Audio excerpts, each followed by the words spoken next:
Good evening, RPG Limit Break, and welcome to the finals of the Earthbound Ancient Cave Super Series 2022 tournament. It was a long road to get here, and now only 3 runners remain. 2 of them will face off, and the winner will face Temple. Those 2 runners, former champion Aurelix and Thomas, who is one of the beta testers for this rando. Good evening, everybody. I'm Leslie Pro, and tonight I am joined by Irving. How are you doing tonight? I'm doing great, Leslie. Thanks for having us here. RPG Limit Break. It is truly going to be a pleasure tonight, and we're going to have a lot of good randos lined up here. Going to be a lot of fun. Oh, yes, and for this year's Ancient Cave tournament, we decided to change things up a little bit with some different flags that get thrown at our runners each and every week. For this particular round, however, it is going to be a no poo flag set. So, poo is not going to be in the party. So, our runners are going to have to go through this with just 3. Now, no poo does create one problem, is that the tiny ruby skip becomes inaccessible. Normally it's free, not so fast. Yes, there's a couple other problems not having poo will definitely crop up in the run here, but that is one for sure, is that every kid kind of has their starting items in vanilla Earthbound. So if you remember from back in the day, Earthbound, poo starts with that tiny ruby. And probably good. We could probably get into kind of what Ancient Cave is in that regard, because why is the tiny ruby important in that aspect? So what we got here, Ancient Cave, what we'll be going into is essentially a randomizer, a entry randomizer that splits every single tile in Earthbound. So Earthbound is actually one big map, so with every single room connected, so it takes all those entries and randomizes them, with the start being Ness's room and the end point being Gygus. And the checkpoints on those are 8 floors, where the sanctuary bosses are the kind of like the floor separators. So at the end of floor 1 is a sanctuary boss, floor 2, and so on and so forth. At the end of floor 9 is Gygus, so the goal is to get there. Doing so, you can use several skips, which anytime an NPC moves out of the way, you will be able to skip either a maximum of 2 to 5, right? 6. The most I've seen is a skip from, like, say, 1 to 7.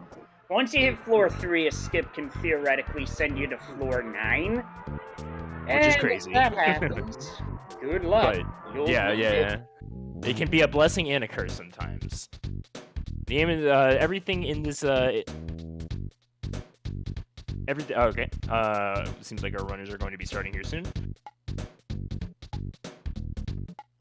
Everything in the Ancient Cave is completely randomized, as is per the randomized tradition. So that means everything in the presence is randomized, but there is a sort of logic to it. So as we explained earlier, there is floors 1 through 9.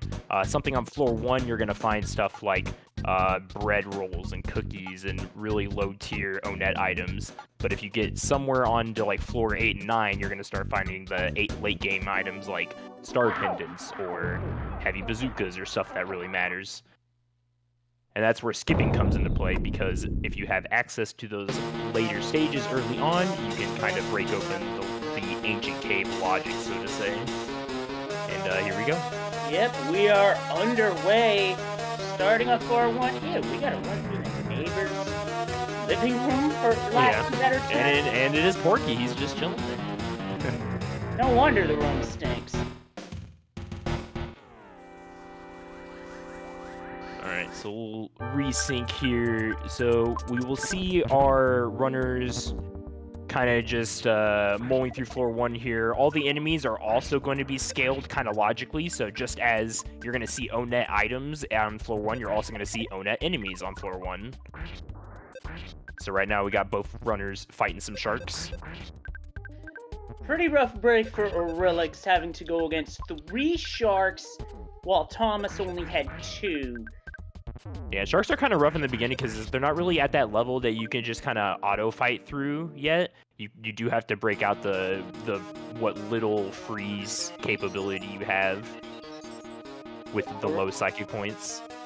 Aurelix did lose a party member, but did get a magic butterfly, and also got a baseball cap. That's just basic level equipment, and Thomas has found his way to Foresight. So Foresight is good for a few reasons. We will get access to a hint man here. A hint man will, in Ancient Cave, tell you what floor you are currently on, and then it will also tell you what the boss is for every single floor. So that is very vital information to get. Gygus is at the very end of the floor, but there are several other bosses that you kind of have to play around, so to speak. And actually, with it being a poo missing seed, there is a potential for a special interaction with a boss, depending if it shows up or not. And Aurelix was not able to get past... Oh gosh, this could get ugly in a hurry. Yeah, we might see our first death here to the scripted robot fight. Oh, the prey! Colored light! That brings up both... Oh no. Two minutes in and Aurelix already praying his kids back to life here. An army of 3 at this point? Yeah, this is retreat, retreat. Or just eat to death. I believe he is not going to be able to run from this one because it is the scripted robot fight. Correct me if I'm wrong. Yeah, at that point there was no choice but to just take the restart after the wipe. And that first room, that skip, it requires the pencil eraser. Now, maybe it'll come up soon enough to where Aurelix will just go right back and take that skip. He's done that before in past races. Gone back a floor to take a skip he knew about to move forward. He did that against me in the first tournament. Always gotta remember. It's definitely a risky play because you never want to lose that progress. Yeah, risk reward is the thing with the skips. As Thomas found a full heal and is gonna see a back alley vendor. He's got bombs, but yeah, that no has money. some good. Yeah, that has some goods, but on the early game, money is lacking, and you're not guaranteed to find an ATM on every floor. Right. Sometimes in Ancient Cave, there's a healthy balance of where are the good vendors and where are the ATMs. And if they're not near each other, yeah, if they're not near each other, that's not good. Thomas has found Lost Underworld, and he doesn't want anything to do with that. I don't blame him because the movement in the Lost Underworld is slow. Yep, it's just like vanilla, so it is. And the thing about Lost Underworld, so luckily it's on floor 1, but even though, well, it's just like that in vanilla too. Everything in Lost Underworld is much faster than Ness and them are. And Aurelix got ganged up on. Not much you can do about that. Sent back to Ness's house here. Having a really rough floor 1 here. Thomas just kind of playing safe. Got all his kids still. Knows where the full heal is in Foresight. Yep.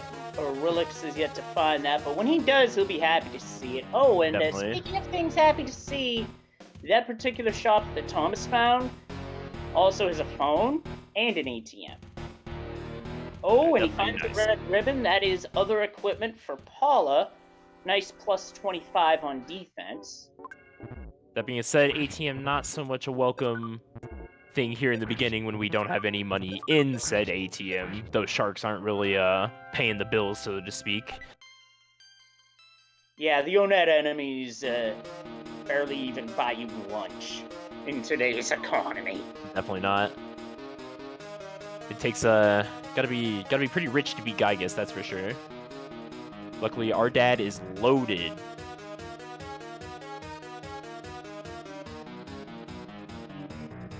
So Aurelich should stumble upon Milky Well here pretty shortly. And I'm just now looking at the bosses. We do not see Master Barf, so we will not see the interaction where Pooh will actually come back into the seed. Which is unfortunate. That's always fun, but it's going to be a true no Pooh seed for this one. Yeah, and the boss list doesn't look nearly as daunting as it could be, although Department Store Spook, if you're not prepared properly, can be dangerous. Shroom can be dangerous no matter what, because you're basically fighting them with the same amount of party members as you would in vanilla, and that fight is just not a fun time.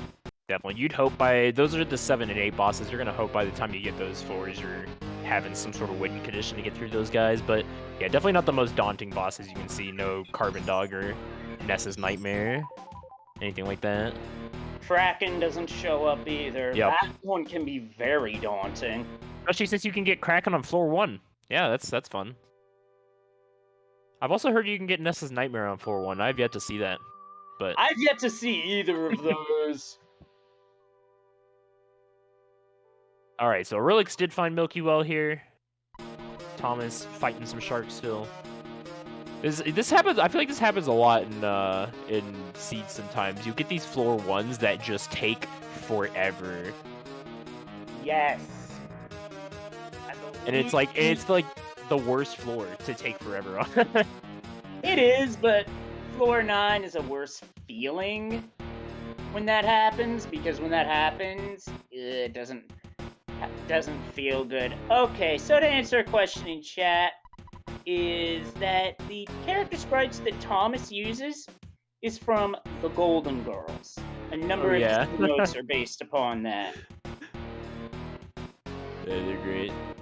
And yeah, shout out to all of the custom sprites. If you notice, you can actually look closely. Thomas, he actually has tiny Golden Girl sprites.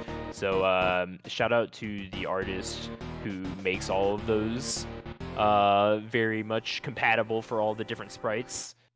And there's a lot more of them too, so feel free to check them out sometime. One advantage that Lost Underworld does have is that, yes, it can be used as a full heal for not just HP and PP, but reviving party members. However, I should forewarn you, it is super slow. Definitely. Thomas is trudging through the grass here. But sometimes it might be the only way, so.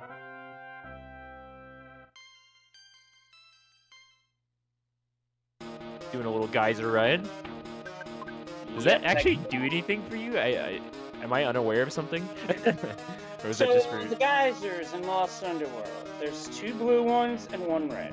The blue ones restore your HP and psychic points. Oh. The red is what you go to revive fainted party members, or if you have a status ailment, such as poison or paralysis. You learn something new every day. And Thomas is the first of our 2 runners to make it to the end of floor 1. It's ambushed, though. Yeah, definitely a lot of slugs here. It's looking like giant stuff right now. Yeah, definitely, honestly, you want to start seeing skips early on, give or take, because, like we mentioned earlier, the items on floor 1 aren't very appealing compared to, and even Thomas is I believe, checking his other options here, which is, of course, a dead end. But it's a save with an ATM attached, so might as well.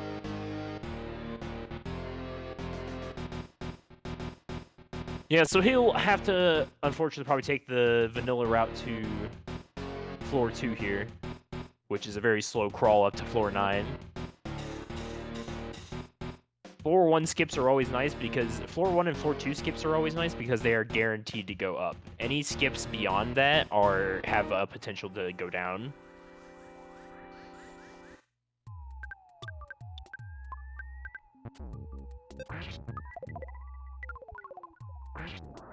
This game does stink. What doesn't stink? What does stink, though, is getting a bottle of water in this seed, because normally when you have poo, that's how you recover psychic points. Otherwise, for Ness and Paula, that's just one psychic point per You get that little item. trickle psychic point. Oh, this just got ugly for Thomas, Whew. really. Well, Thomas did equip the Casey bat here, which is a very heavy risk-reward item. It is both Ness's best and worst spat at the same time. It's his best in terms of raw power. It's his worst in terms of accuracy. It hits only 25% of the time, which is an accuracy that is actually less than one-hit KO moves in the Pokemon series. I will say every day of the week that I hate the Casey bet, but Thomas just made it work, so you know. I can't really argue with results, you know. But also, let's just talk about a floor 1 Sentry Robot boss. That's rough, especially for Aurelix, who just died to a Sentry Robot, so he's going to be very, very probably not happy to see this. He doesn't have Rock and Alpha, so this could go... Ooh. Joiner immediately for both. That's rough. And he's going for mirror strats here. I like this, actually, because now Pooh has the stats of the enemy as well as whatever the enemy can do, including firing bottle rockets. Might be his only saving grace here. Yeah, no kidding, because it's down... Well... This is ungodly unlucky, I have to say. Yeah, that type of luck is the type of luck that you hate to see, because that put him all the way back at the beginning. Yep. Also, no bottle Thomas rocket goes either. to the Moonside Hospital to get Paula back. And remember, in Moonside, yes is no, no is yes. And he's taking the scripted encounter of an abstract art. A little extra experience, especially, I believe, since Paula died in that last fight, so...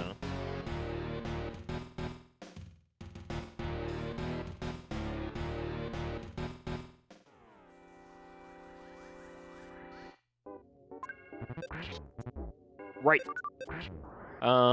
So, one important thing to notice about Ancient Cave is that our signature abilities, so to speak, are actually randomized. So if you think Paula is actually going to be our win condition here, you'd be wrong, because it's actually Jeff. Jeff has to be the one to pray Gygas to death. And that doesn't always happen like that, but in this case, it did get randomized over there. Oh, and Aurelix just got ganged up by sharks and got absolutely destroyed. Aurelix not having a great time here. He's looking at he's lost his resource of the bottle rocket, so he's going to have to think outside the box of how to get past that Sentry Robot. And you are not left with very many options on floor 1. Grinding for money is almost not an option.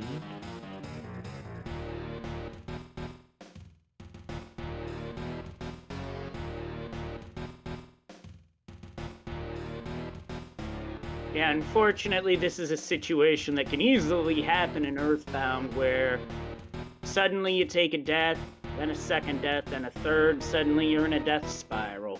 Gotta find a way out of it. Yeah, it can be especially frustrating in a situation like this. There's probably just other doors he's just gonna have to check. But we will see what he... Imagine first he's gonna revive his kids here. That is the Pennant and Pudding Shop from Magic Can on floor 2. It's a bit early to be buying the Earth Pendants as well as Magic Pudding, but if it were to say like floor 7, might actually be worth it. Because usually around 5, 6, 7 is where you start to see enemies starting to spam you with some ridiculous nonsense like fire, freeze, etc. Right, the mooks and stuff. But if I had $3,000 sitting around on floor 2, I'd probably buy that. I'm not gonna lie. The problem is I don't usually have $3,000 on floor 2.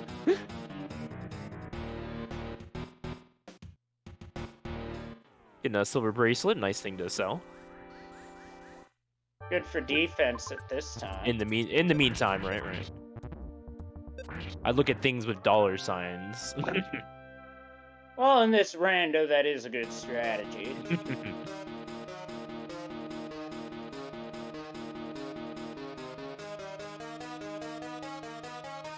Thomas does get lucky with that thunder miss from the enemy attacker. Aurelius getting taunted by a really nice store that he can't afford.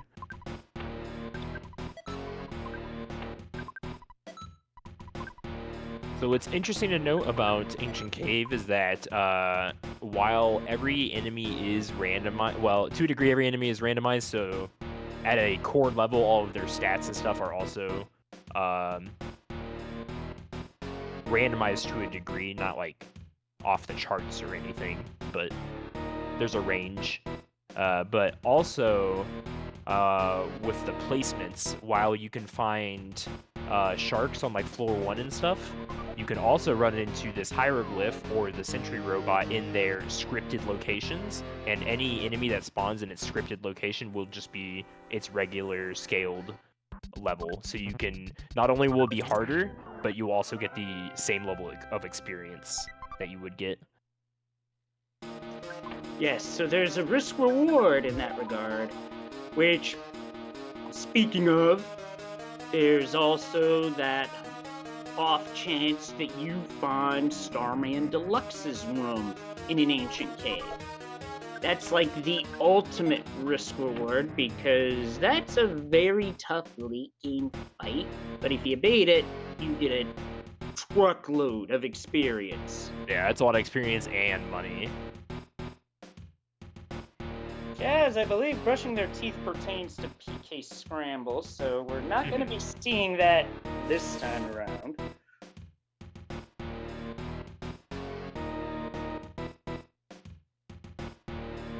Thomas picks up a hard hat. That's some pretty good other equipment for this stage of the game.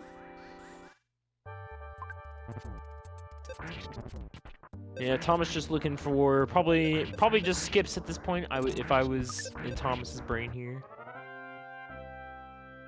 Still that floor 2 gear, as you just saw, he got a banana out of a chest. Not the most appealing gear here. Most low tier food items are pretty much just go right in the trash disposal. Yeah, they just get hit. They just basically hit the R button and Yep. goes to the compost bin. You're right. I forget it immediately. Yep. So this vendor that you see on the road to Saturn Valley is selling a couple of different skip items, hamburgers and picnic lunches. That's what you're really looking for in the early stage. That's right. If you remember, every single NPC that moves out of the way is a skip. So every single monkey cave instance, if you remember from vanilla, that's like 5 or it's probably way more than that, but like a bunch of different caves split up with a bunch of monkeys outside of caves. So every single one of those guys moves out of the way when you give them an item. So you have to think in that logic of, okay, every single requested item of a monkey is a skip item. So it's like it's like 3 hamburgers, a protein drink, a picnic lunch, King a pizza. Banana, which Thomas just found, by the way. Nice. Unfortunately, pops up on the back end of Skip's sandwich and not picnic lunch, so not able to cash in. Yeah. It's always rough when you have like 6 or so different skip items, and then you find the one monkey cave that you don't have. Now, this is good information for Thomas as he just found the first floor of Dungeon Man. This is the back end of a one-way skip, which does not follow typical skip rules. No, one of the few, very, very, very few skips that actually does not, and it's for this reason because this Dungeon Man bottom floor can be on a different... I don't know if it's like exactly the reason why. I'm sure Chaz could enlighten all of us if he chose on the exact reason why this one particularly. But if you happen upon South Scaraba on the other side of Pyramid, you can get the Dungeon Man key, like regular vanilla style. Then if you go to Dungeon Man, it will take you to whatever floor this Dungeon Man is on. So it's like a direct vanilla, like you're going from South Scaraba into Dungeon Man. That's why it's not like an ancient cave skip, but that's why you can also go from floor 1 to floor 9, which we have definitely seen in this. I don't know floor 1 to floor 9, but we've seen a floor 9 Dungeon Man, that's for sure, in this tournament. It's been a while since I've seen one personally. I think it happened like in one of the ones I commentated recently. Maybe I need to go back and rewatch. At least it was a floor 8 or floor 9. The point is it can go outside of the 2 to 5 rule or 2 to 6 rule. Yep, it's a rule breaker, all right. And I believe technically there is one other one that does that. It is the ladder in Saturn Valley after you beat Belch. So kind of like a backwards. You have to have beaten Belch, which is another skip in it of its own. And then if you happen upon the Saturn Valley ladder, it will be repaired, and then you can go up there. And that could be a completely different floor. Yeah, Ari is in the grinder right now. It's very unfortunate because those sentry robots are resistant to freeze, which doesn't always happen. One of the most common things that you'll see in Ancient Cave Randomizer is that the PK resistances will get shuffled around. And I believe in Vanilla, I mean, I'm not sure because, you know, you never have Paula during this part in Vanilla, but I'm not sure if they're resistant to freeze in Vanilla. He's going to try and do the patented prey strat, though. Actually, the prey strat does work as a dazzling light blasts that clumsy robot to smithereens. I swear, Ari is the only person that I see just like, he puts full faith into the prey. And it works out. But he's finally passed it. He's going on to floor 2 right now.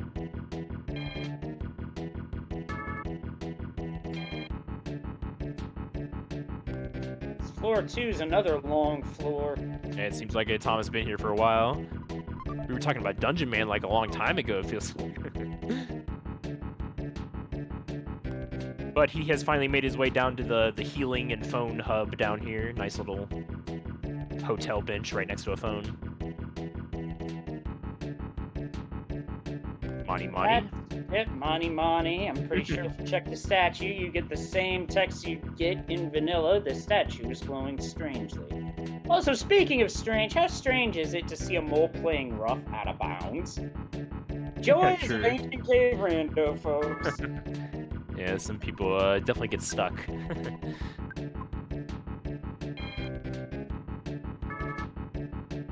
Alright, so it looks like Thomas is going to have to go back up to the ropes at the top. I believe everything down here was a dead end.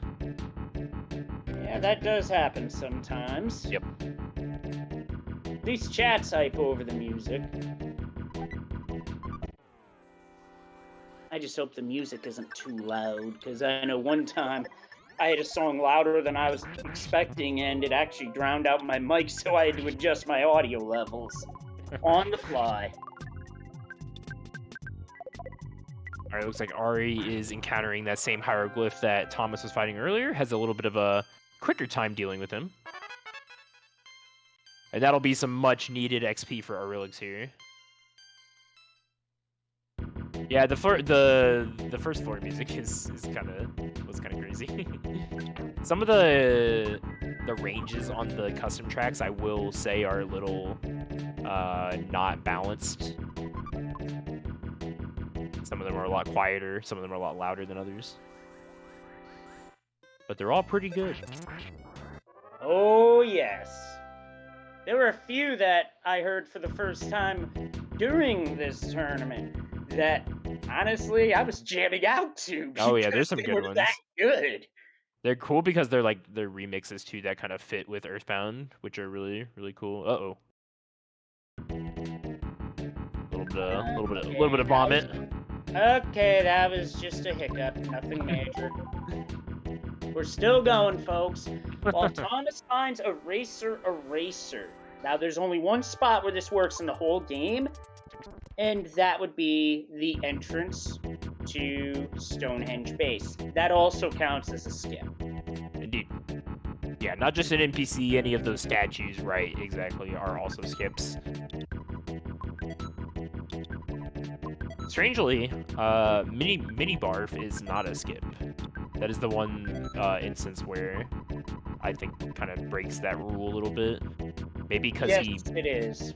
Maybe because he kind of isn't already, because like if you look, he's moving around when you go up to him, so maybe because he's not already in the way, technically. I mean, he is in terms of story progress, so it's a Sure, yes and sure. no deal. Yeah, But I'm what not is like yes stuttering is past it or Thomas is anything. off to floor 3. That is nice, yes.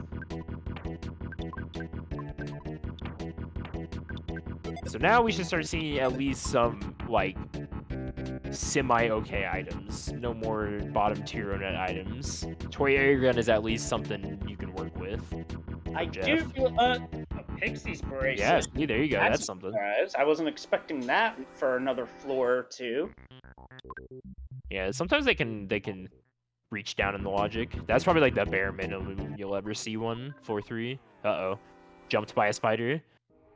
Aurelick's hot on his heels. Probably much much more glad to see a cultist here than the sentry robot. Yeah, for sure. Man, these sentries are really fans of calling on turn 1 this seed. Yeah, it makes these battles last centuries. Oh, but Oh Aurelix my doesn't have enough lord. money to proceed on floor 3. I was just about to say that he has made up a lot of time, but then he lost a lot of time by just having $8 to his name. Oh, because he doesn't have the, yeah. Well, he has gone ahead and burnt the exit mouse. What he does not realize is, I assume he went back for the ATM, but I don't think so. I'm looking at how he is moving. I think he is moving back for a previous skip. Because oh, the remember, monkey there were cave. hamburger skips on floor 1. This could kick him forward. Oh, a bazooka for sale on floor 3. If Thomas had a bit more money, that'd be doable, and that'd be good damage for Jeff, because that's the equivalent of a bomb every turn with spread damage. Yeah, Jeff can definitely carry his bazookas. And then we see a super bomb vendor, so hold that thought. Super bombs are really nice. They're super fast and they do a lot of damage, so they don't have any attack animation whatsoever. They're good on all phases of Gygus. They're pretty much everybody's favorite item in this game. However, you do want to see them... Oh, it's a pizza skip. Is that what he had? I don't know. No, I seem to remember seeing a hamburger skip somewhere I on do this first floor. too. I remember Thomas... Maybe I'm forgetting. I don't know. It remains to be seen. I don't know. To me, it really seems a little bit lost, but he clearly came back here with some sort... Oh, No, you are correct. Yep, You are correct. this is definitely what he was looking for. And hamburgers are where nice does because you need 2 and it's 2 skips. this could be a double skip or both to the same floor. I put him in Summers. Hang on. I have Thomas's audio going, so I actually can't hear what floors he's on.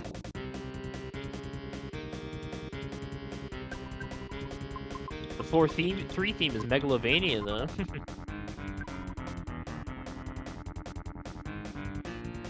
If you're hearing Megalovania, then yeah. That skip put him ahead that is floor 4. That's 4, okay. He's on... Oh, gotcha. So with that, Aurelix takes a bit of a lead here.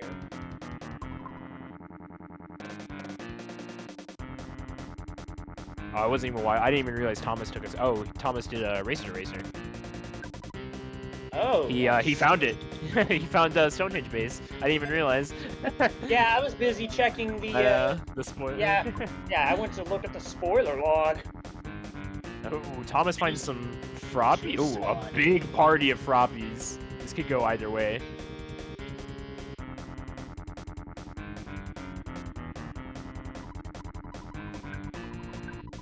Meanwhile, Ari. So I believe.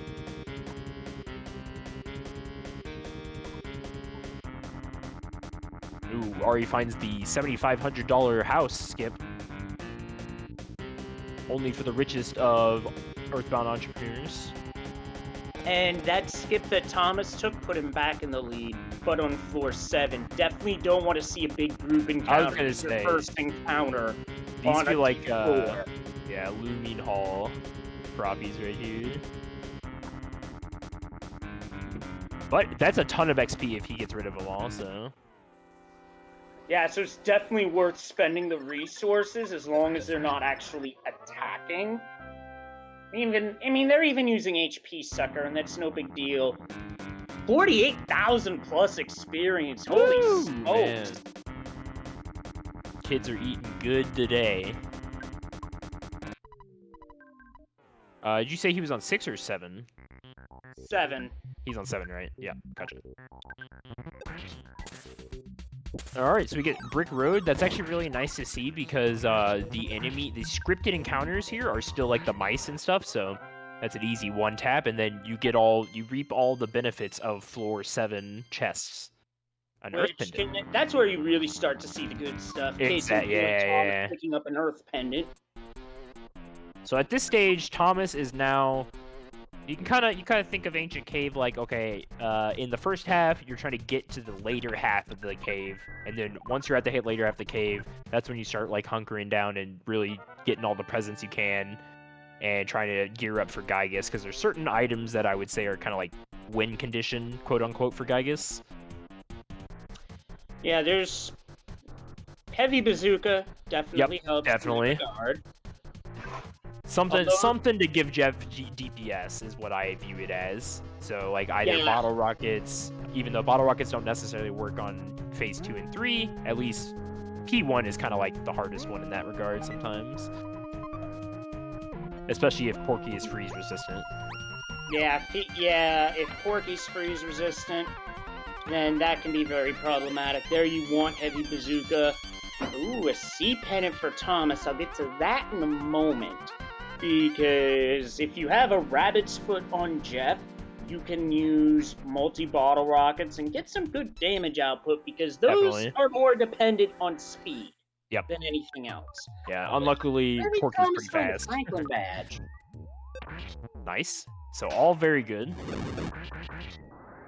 So definitely the pendants are absolute win conditions. And I would argue, I have seen Gygus beaten without any pendants, so it's certainly possible, but it's very stressful and wouldn't recommend it.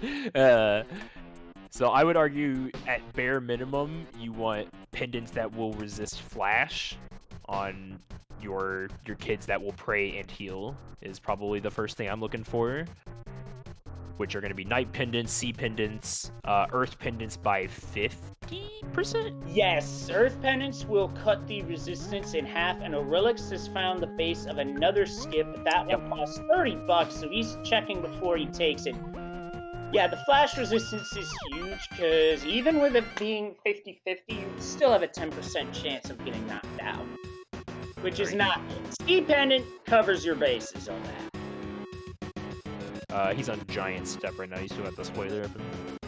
Oh, I see pink cloud enemies. Or potentially, this could be 8 potentially. I see lightning balls and diamonds, which leads me to believe electrospheres.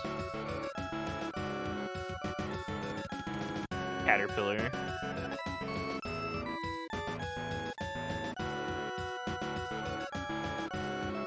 It's O-Net. It's the same floor O-Net's on.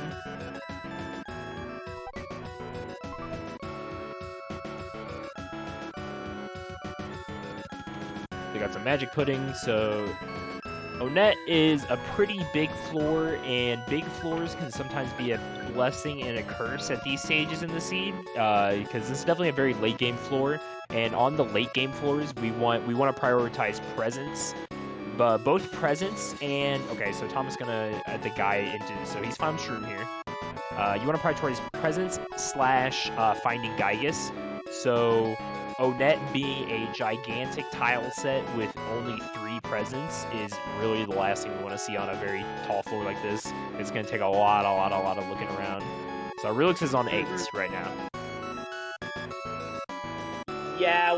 Yeah, Thomas might not be in the best of the exchange right now because Shroom is a very dangerous enemy that attacks with mushrooms, and Mastermind's party members have a chance of attacking someone in the party, which makes the fight very dangerous. Yeah, But Mushroom is Thomas definitely one of the through. worst. Yep, but he got through. Paula luckily did not attack. Did not feel strange at all there, so very good on her. So both of our runners, whenever he decides to pass the threshold here, will be on floor 8. So anyone's race at this point. Yes, that's the excitement of Ancient Cave, and that's how quickly things can change. Yep, so both of them are just trying to A, find Gygus, and B, get prepared for Gygus. Thomas arguably in a little better position than Relix is right now because he's got the C pendant.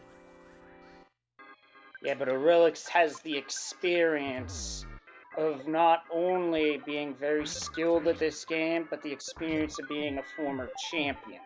Oh, definitely. So if anybody, he might still be able to pull this out as he's equipped. Oh, definitely. If anyone was going to attempt taking on Gygus with just the... I mean, he's already done it. I literally watched it. He's already fought Gygus during this tournament with no pendants. But he's got a C pendant, so that's a moot point. Yep. So he's already in a much better spot. Yes, this is a no poo seed. So for those coming in, you'll notice that we have a missing party member. He is never coming back. Well, he'll be back later tonight, but this one he's gone. So that Thomas is taking a temporary retreat back to Dalam to load up on super bombs. I like this play because this is going to give him a lot of DPS for the enemies going forward. Yep, super bombs, like we were saying earlier, are really good. They can range, I don't know the exact range, but they get like 300 to 400 usually. So really, and they don't really care about defense. I don't exactly know what they factor. If they factor in anything on their damage. The point is, they're really good. They're relatively cheap for what they offer, and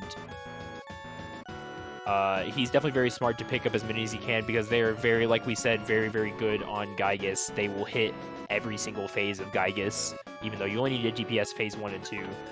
Not many things are going to be able to hit both Porky and Gygus with consistent damage like that. And it's something that every single person in your party can use.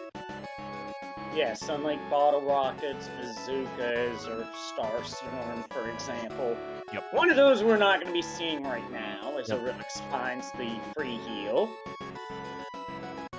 Yep, no Star Storm, and that actually brings up a good point. The other thing that we are definitely missing without our guy Pooh is every other kid kind of brings something to the table, so to speak, with the Gygus fight. So Ness has paralysis, so he can paralyze Porky phase 1. Paula has Shield Sigma, Psychic Shield Sigma specifically, so that she can save everyone from Rockin' in phase 1. And then Brain Shock is actually really nice in all phases of Gygus, but we have no access to that.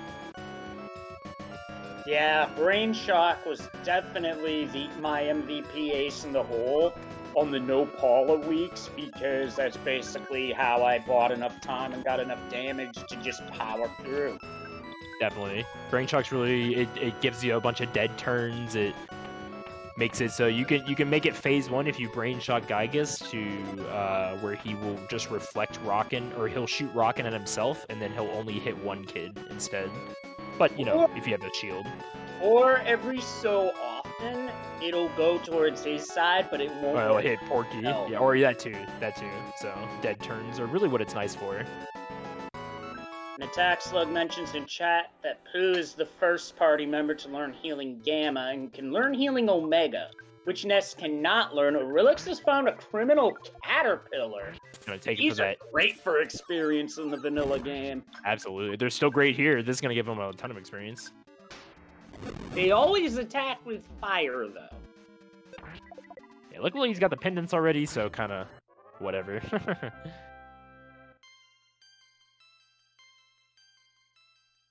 You can learn more about this Rambo at earthbound.app.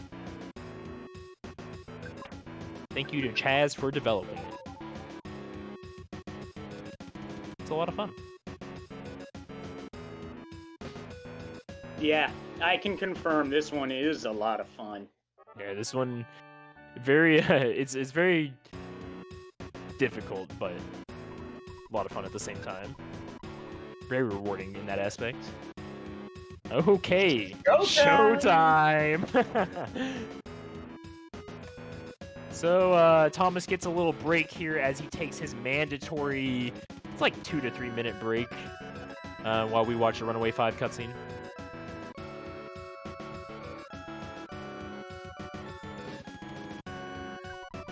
So interesting fun fact about this room is that this only happens if you enter from this left side. So if you happen to miraculously stumble upon this room from the right side, you get the knowledge knowing that you can never come back that way, at least through that door, without watching this cutscene.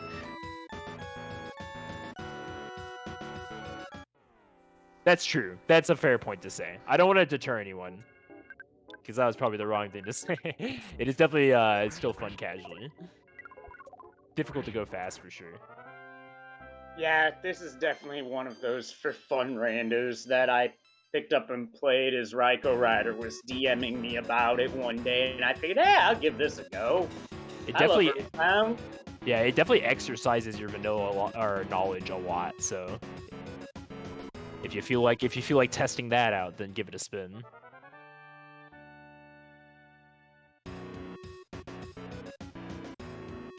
I don't actually remember what was on the other side of these of Showtime, so I'm not actually sure if our Relix is like following Thomas here. He might be, but I'm watching both to see if. Oh, I think they just high fived actually. I think they just high fived actually. Yeah, they did. I think so. Yeah. So Aurelix is gonna be in the situation where he's like, "Oh no, it's the other side of Showtime." This is interesting. So now they're gonna do the exact opposite of what each other just did. So we'll see who gets to the Floor 8 Sanctuary first. Electrospectre.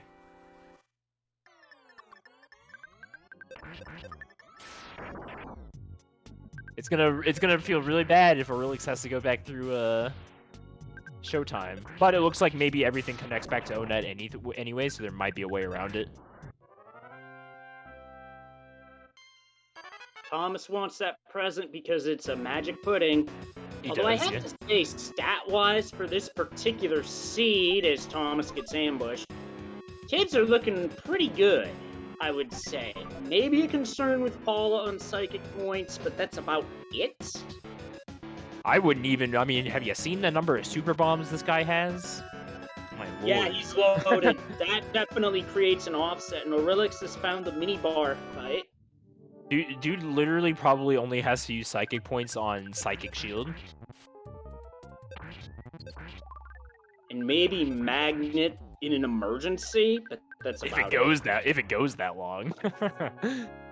But with all those super bombs, I doubt it. Although Yeah, they will help for, although super bombs also will help for Electrospectre, because that thing can be an HP tank. True.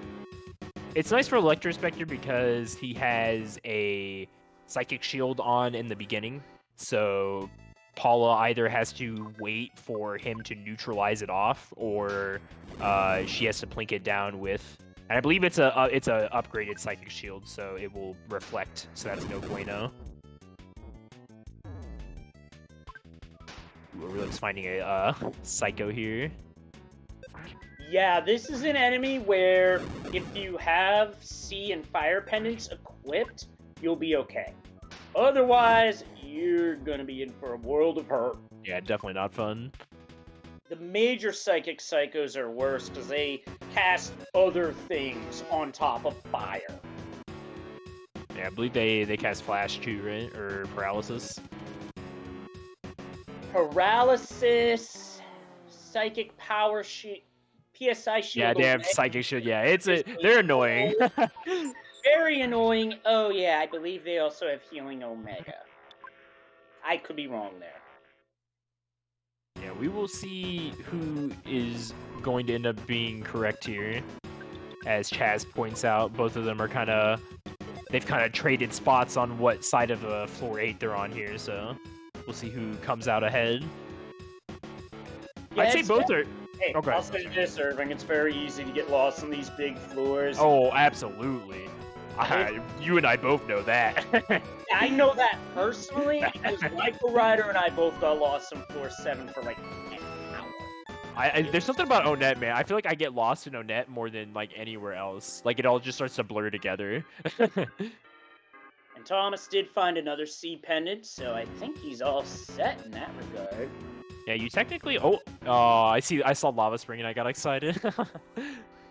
Ooh, that's a cup of life noodles. I would seriously just eat a food item and take that because that is your one-time healing omega in your back pocket. Yeah, you definitely revive items are almost as important, if not just as important as pendants and Gygas. Because if your prey person dies, like we said, you don't have poo, which is your back pocket revival. You have to have revival items. Ness has to be an insanely high level before he gets healing gamma. So you're pretty much never gonna see that on him in Ancient Cave. Unless the move rolls way down. That's true. I forgot about they get him at different levels now. Yeah, At least because in with the way the randomizer rolls up and down, is that sometimes I've seen seeds where Paula doesn't get Psychic Shield Sigma until like level 36, for example. That's awful. Yeah, that was not fun, and that was before I knew that Brain Shocking Gygas was effective as it was. You see, this tournament really challenged me and stretched my imagination in terms of what to do. I mean, I'll agree. It taught me a lot about vanilla because I'm with you there. I actually didn't know. I knew you could brain shock phase 2. I think I didn't know you could brain shock phase 1. So I think I did. I didn't do that during the no, or it was like a no policy or something. I can't remember what it was. But it has taught me a lot, and I would recommend that to anyone who wants to challenge their Earthbound knowledge. Ancient Cave is worth that. Just a heads up, Thomas has ordered a pizza. I think he wants to put large pizza strats into play here. I'm with it. I love the large pizza. Yeah, pizza is really good. Like, I had pizza for dinner just the other night. Just outside of its mechanical attributes in Earthbound. Yeah, let's just say pizza's a good time. So pizza's really good for randomizers specifically. It's a good item in Earthbound in general. It is the only item that can AoE heal your entire team besides like life up Omega. Yeah, and he's ordering a second one. He must be having a pizza party. He's hungry. Not even Friday. Tom is hungry. So, but pizzas are especially good on randomizer because basically your bread and butter strategy for Gygas is to open up with Ness paralyze on Porky, Paula throw up the shield. Jeff I would assume Jeff would be the pizza guy in this case because usually Pooh is the pizza guy, but we don't have him. But that way, the pizza will just handle all of the damage that the first Rockin' deals, whether it be a beta or an alpha, and then you can just put that shield up and then bam, you're cruising. Now 2 pizzas though, that's extra safe. Yeah, that's throwing no punches. Or pulling no punches, I mean. Yeah. Whoa, that was a big smash that Aurelix took on Jeff. Holy smokes. See what he's going to try and do here. He managed to get the life up off, luckily. Oh, looks like Thomas is about to stumble upon the skip that Aurelix took, so we have come full circle. I wonder, did Aurelix check these lower giant step caves? I wonder if that's where the floor is hiding. Or did he go upper? I believe he went upper because that's where Thomas came from, so I'm wondering if he did the old I skip onto floor 8, and then I went like one room away from the sanctuary. I went the complete opposite direction.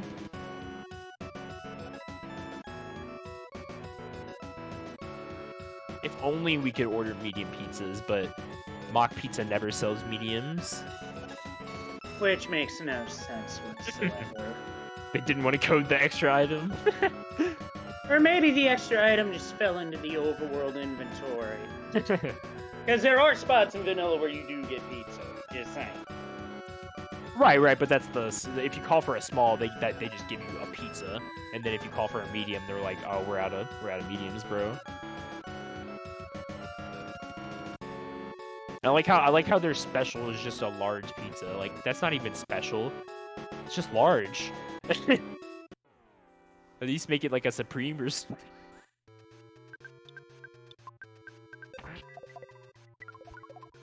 So Thomas finds Moonside here, which is weirdly finds trash can and a mouse on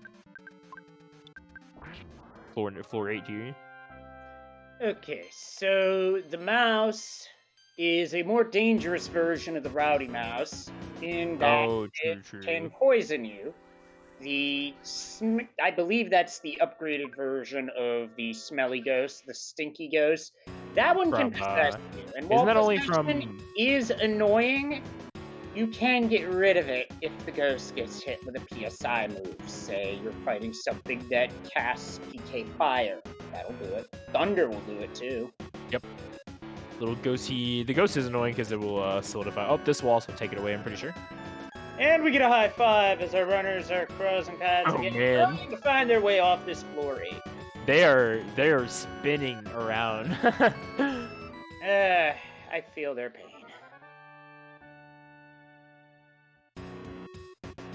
That's how you know that it's just one little like side door that has the sanctuary somewhere. Yep, one little side door or in another rando, a push block that you missed. That's what happened. That's what happened to me last night. I'll leave it at that.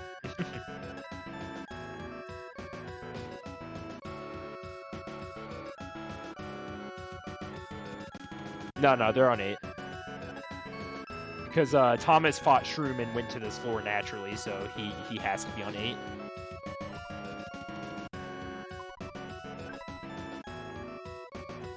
And Shroom was the floor 7 boss. The hunt for Electrospector. Or another. We haven't even seen a skip. Like, not even a skip down. I believe Aurelix found a skip, but he's like, nope, I'm good. It was a monkey cave skip. I gotcha. At this point, skips are they pretty much have to either, if they were to take a skip, it would always be down. Because of it's the same thing as if on floor 1 and 2, if you found a skip, it would always be up. Well, on floor 9 and 8, all the skips are going to be down. So chat, Fuzzy Pickles.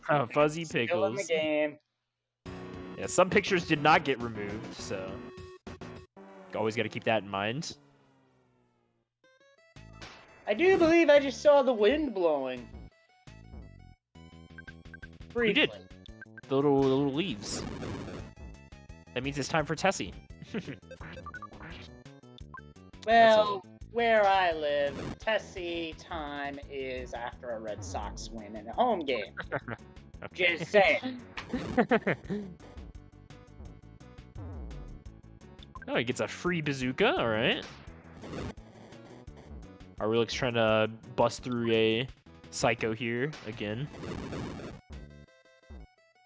That particular spot is a dead end, but I think Thomas wants the item check. Yep. Does it with a green swirl too, nice. Ooh, oh nice, got another one. He chained it. Chained it with a back party member, which is risky, but it worked out. Especially on those guys, I would not want to get into a fight with Electrospectors sometimes. That was a things that dropped, but without Pooh and no way to get Pooh into the party, those things are worthless. Yep. If he finds a vendor, but he's pretty much just looking for Gygas at this point. I doubt he's looking to sell or anything.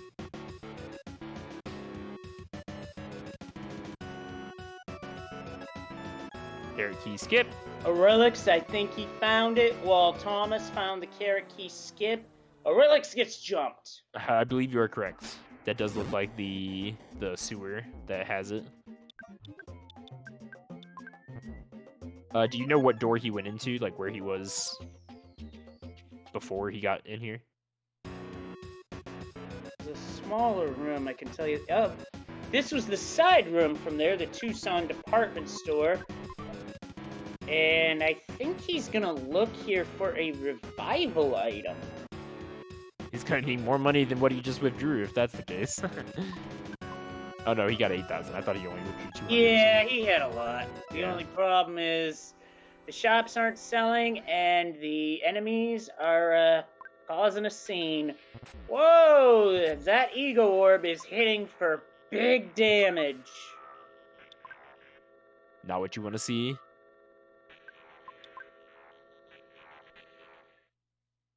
Ooh, is Ari stuck on the other side? I mean, wait, does Ari have to go through Showtime? No. I don't think so.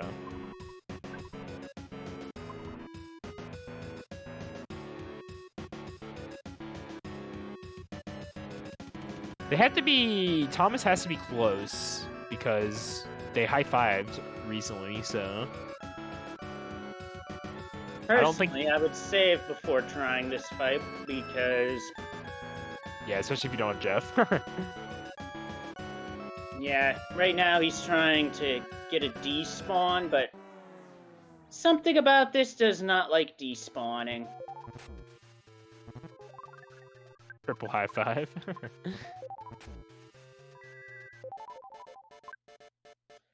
And Aurelix just had an item get stolen. I did not see what it was, but those Octobots like to steal. Yeah, nothing is sacred around them. Thomas finds mini barf himself. And he's just gonna chuck super bombs at this jabron. I mean, you might as well.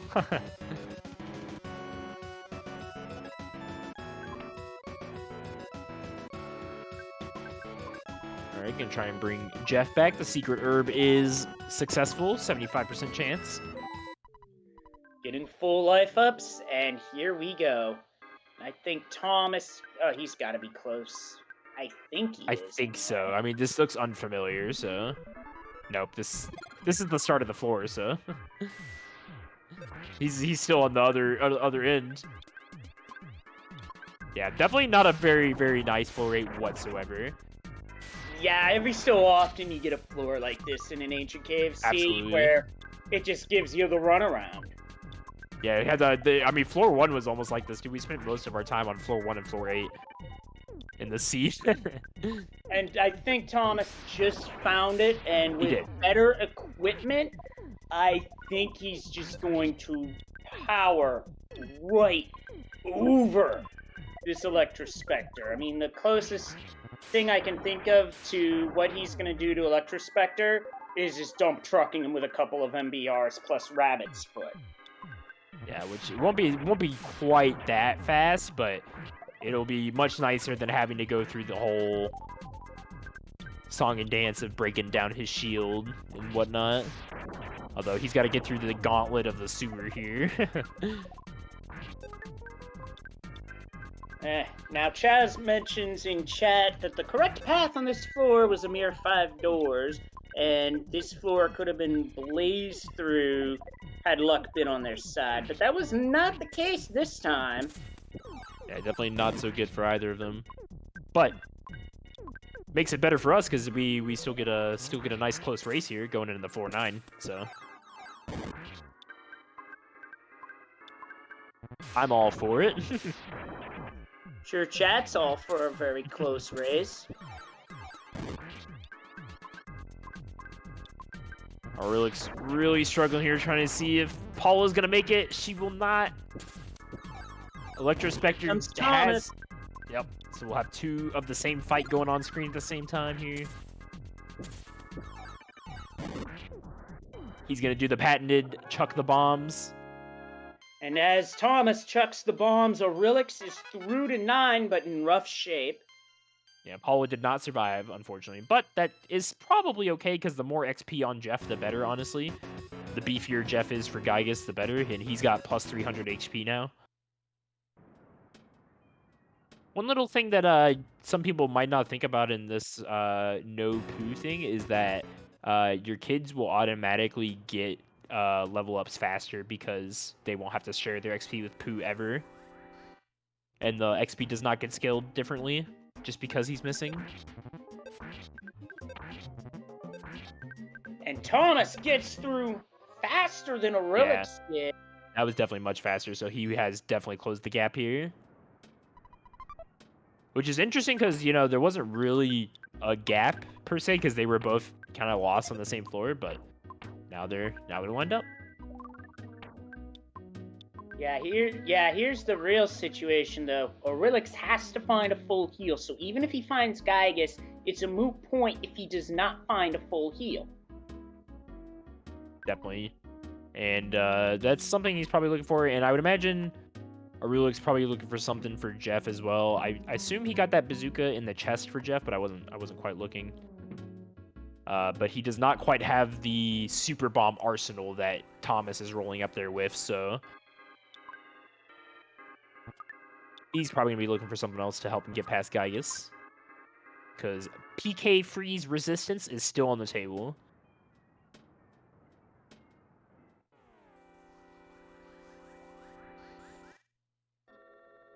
But both our runners now on floor 9. Crimson.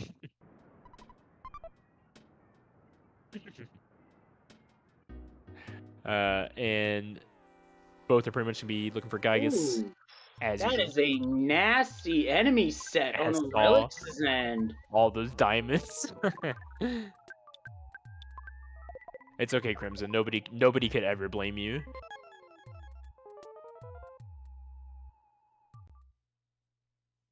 Thomas has found 3 Sunset Hotel and is taking a break.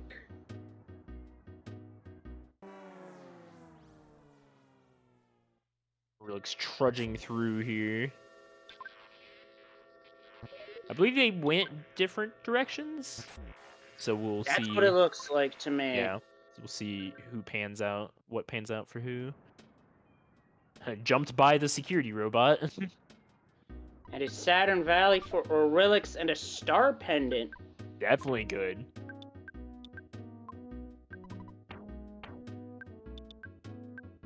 Star pendant not only giving that very nice flash resistance, but not only will Gygus throw out PK Flash, he will also throw out PK Freeze, which is his other main attack. Oh my! A heavy bazooka. This might have just turned in Aurelix's favor in terms of equipment, because that is a super bomb every turn. Yep. So we were just talking about the super bomb arsenal. Well, Jeffrey now has a free super bomb on command that is indispensable.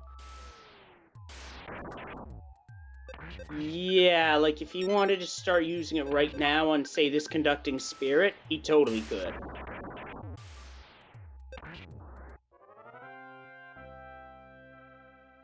So Heavy Zuka, definitely one of those really top tier items. I would say one of the best 3 Oh, Thomas just found an MBR. You don't need very many of those. No, you don't, but the few that you do get, very helpful. Very helpful, but like, you do need a speed like, item to go with them, typically. Yeah, you do need a speed item, but if you go against something nasty like a Final Starman, a Ghost of Starman, an Evil Eye, you can just whip that out and take him down in one go.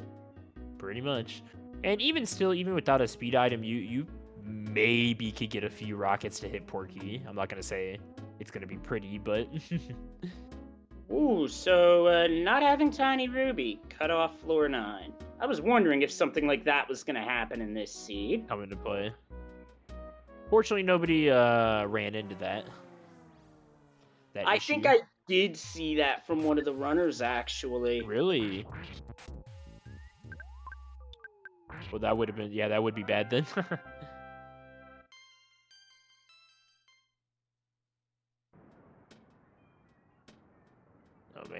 Gotta love Starman base tile sets on these high floors.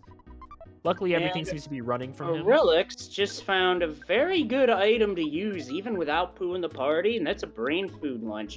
If you want to... Oh! Oh, Thomas found it! Oh! Look at those intestines. How nice they are. I thought he was about to type I win. I was gonna say, alright, easy there, Thomas.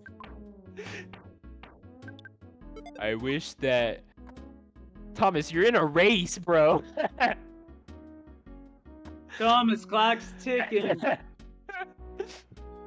I wish that they could be... Summer girls? I guess. I don't know. Is that what he's thinking? I'll have to ask him afterwards. Yes. Okay, so this turned out to be a very interesting floor 9, as while Aurelix did find a heavy bazooka on his search, Thomas found the path. Yeah, so, and Thomas already was equipped, so he should, and it looks like he's honestly just rearranging his pendants here. So it definitely looks like he's ready to go. So we're gonna see what Gygas has in store, because Gygas could still be something very hard to deal with, depending on his ranges. You could have a non-paralyzable Porky. You could have a freeze-resistant Gygas. Freeze-resistant Gygas, not as much of a problem when you have a bunch of bombs, but could come into play. Yep, we're about to see how it all pans out. Oh, side note, as for what that particular part of Gygas' room looks like, somebody cursed it by saying what it looks like. I'm not going to repeat it here, because this is not the time nor the place.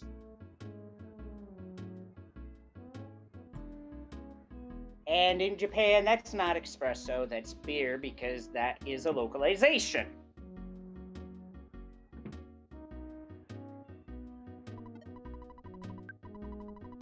Just an alpha, very survivable.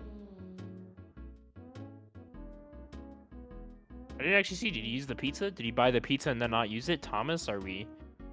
What's going on, man? I think he's waiting to turn 3.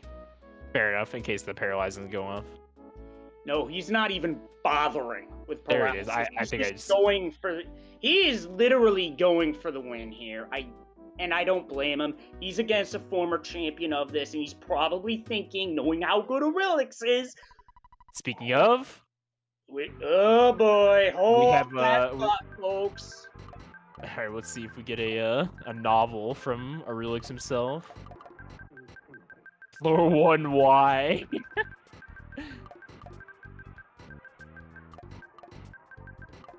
That's true. We didn't even remember, like, Aurelix had a way rougher time on floor 9 than he did on floor 8. Like, Floor 1 was just bad. 1, yeah. But he probably should have just said, put in a bunch of A's, because guess what? Thomas is already on phase 2. Yes, but Aurelix unfortunately cannot know that, but he is saying that he does not have enough items for it. He's going to drop his mouse instead and come back. No, he's dropping the mouse because he does not have a choice. Paula's down. That's the prey Oh, character. is she? I did not even see that. No, Jeff's the prey character. But, you know, Paula's down. It's Paula. Is it? Yeah, and there was a freeze and a fire resistance too. Oh, Gygas is not playing nice. Oh, yeah, it is. Yeah. I can't read. Now, now, even though we don't have brain shock, we could still confuse Gygas by using prey. The trade-off is you're also confused. True. Everybody's up. Here comes Aurelix. Does he have enough to make up the difference? Buckle in, folks. We're heading towards a wild finish. We will see. It's going to take Thomas probably having to take a death here. There's not many things that can artificially extend the fight. He's down to 1 super bomb, and he's through phase 2 as Aurelix is starting the fight against Gygas. Definitely going to come down to the wire. We will see how, and I believe, I don't know, did he get a star pendant? Did Thomas? I'm not sure, but at this point, that could be moot. You never know. Never know. Paula has really good stats though, so Yeah, the stats for all three kids in the seed very good, yeah. and Thomas is in a very familiar looking background right now for this third phase. Well, somewhat familiar.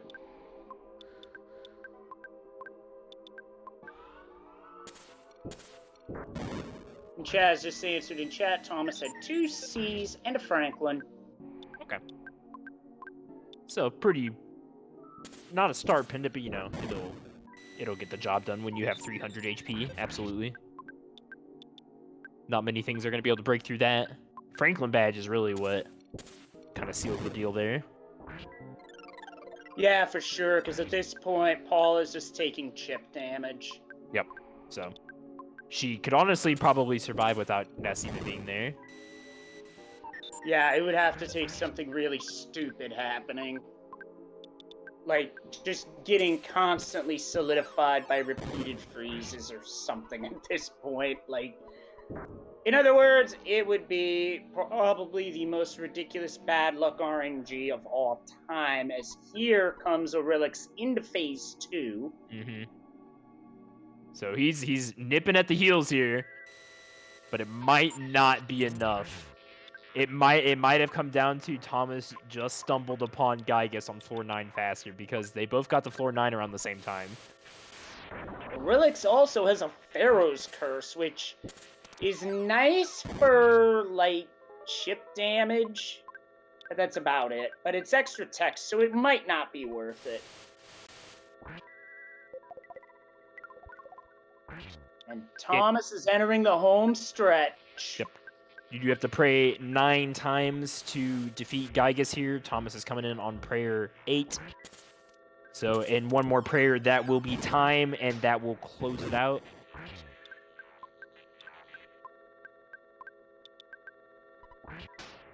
Defend, pray. Dodge the flash, or the thunder, whatever it is. Doesn't matter. And with that, get your GGs in chat for Thomas, who has come through the bonus bracket and is moving on to the grand final against Temple with an official time of 1 hour, 13 minutes, 3 seconds. Very, very good GG to both of our runners. Wow, that was close. That was one of the closer races in this tournament. Not very many people have like a both on Gygas around the same phase. Like Ari is on phase 3 Gygas right now, so that's gonna be only a few minutes difference. I wish that they could be kept praying.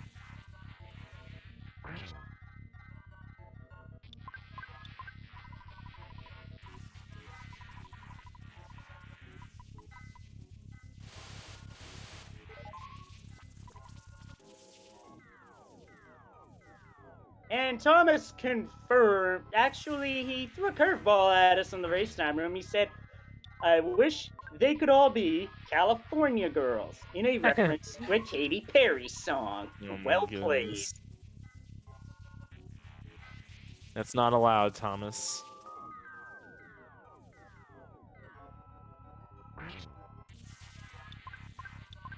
Or I believe I believe this is number 8 for, except of course Paula gets solidified.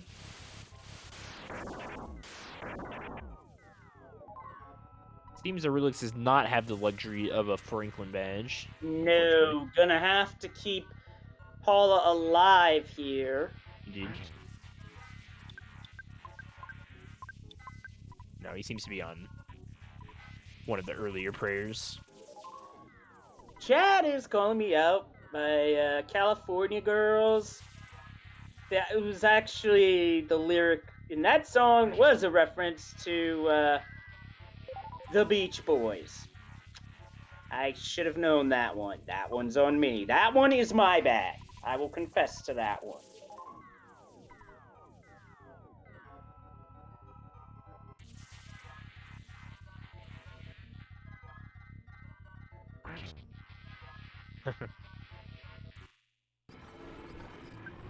Essentially, I file that one under. Oh, I missed.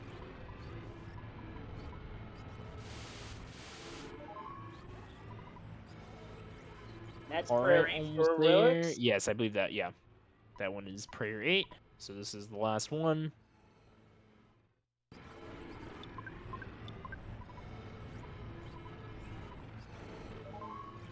And time. Get your GG. yeah, get your GGs in chat for Relics. You put on a heck of an effort, Oh but my just god. ran out of time, unfortunately, and that's one of those things that can happen sometimes. And that's an official finish of 1 hour 16 minutes 7 seconds. Yeah, it's just one of those things. One person goes right, one person goes left, and only one way is correct. Yep, for sure. So big congrats to Thomas and Gigi's great showing from Aurelix. Thomas will continue on being the victor of the losers bracket to fight Temple in the finals, which will be happening very shortly. I don't know how long a gap we're going to have, if any. There will be a gap, but for this point, this is where I step away and in comes Attack Slug for Well, race 2. it was a I pleasure having will you, be Leslie. back. Yeah, it was all. Yeah, this was an awesome time, Irving. If we go the distance, then I step back in with Charles to close it out. So if this is it for me tonight, it has been an absolute pleasure to call these races, not just with Irving, but with everybody that I called races with for the entire tournament. It has been an absolute blast, and I'm looking forward to doing more in the near future. So this is so long for now, and to the runners in the finals, good luck. You'll need it. Thanks, Leslie. Yeah, they will definitely need it, especially with this flag set coming up. And I assume we're just gonna roll right into it. I'll assume with that. I'll go with that assumption, so we can talk about the flag set coming up for those who are hanging around. I believe it is the coveted no gift flag set.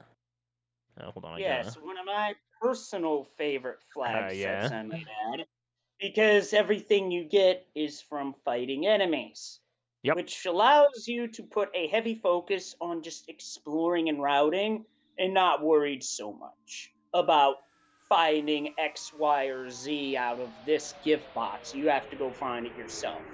Yeah, there's a little more nuance to it than just because it kind of changes the way you have to approach Ancient Cave, and we'll probably get more into that when we're actually watching it happen in real time. But it's good to just kind of think about, hey, there's not going to be any presents. It's going to be a completely different thing to see, in my opinion. Oh, yeah, for sure. But with that, I step away. Irving, attack slug. Have fun with the first round of the grand finals. Thanks, Leslie. See you later.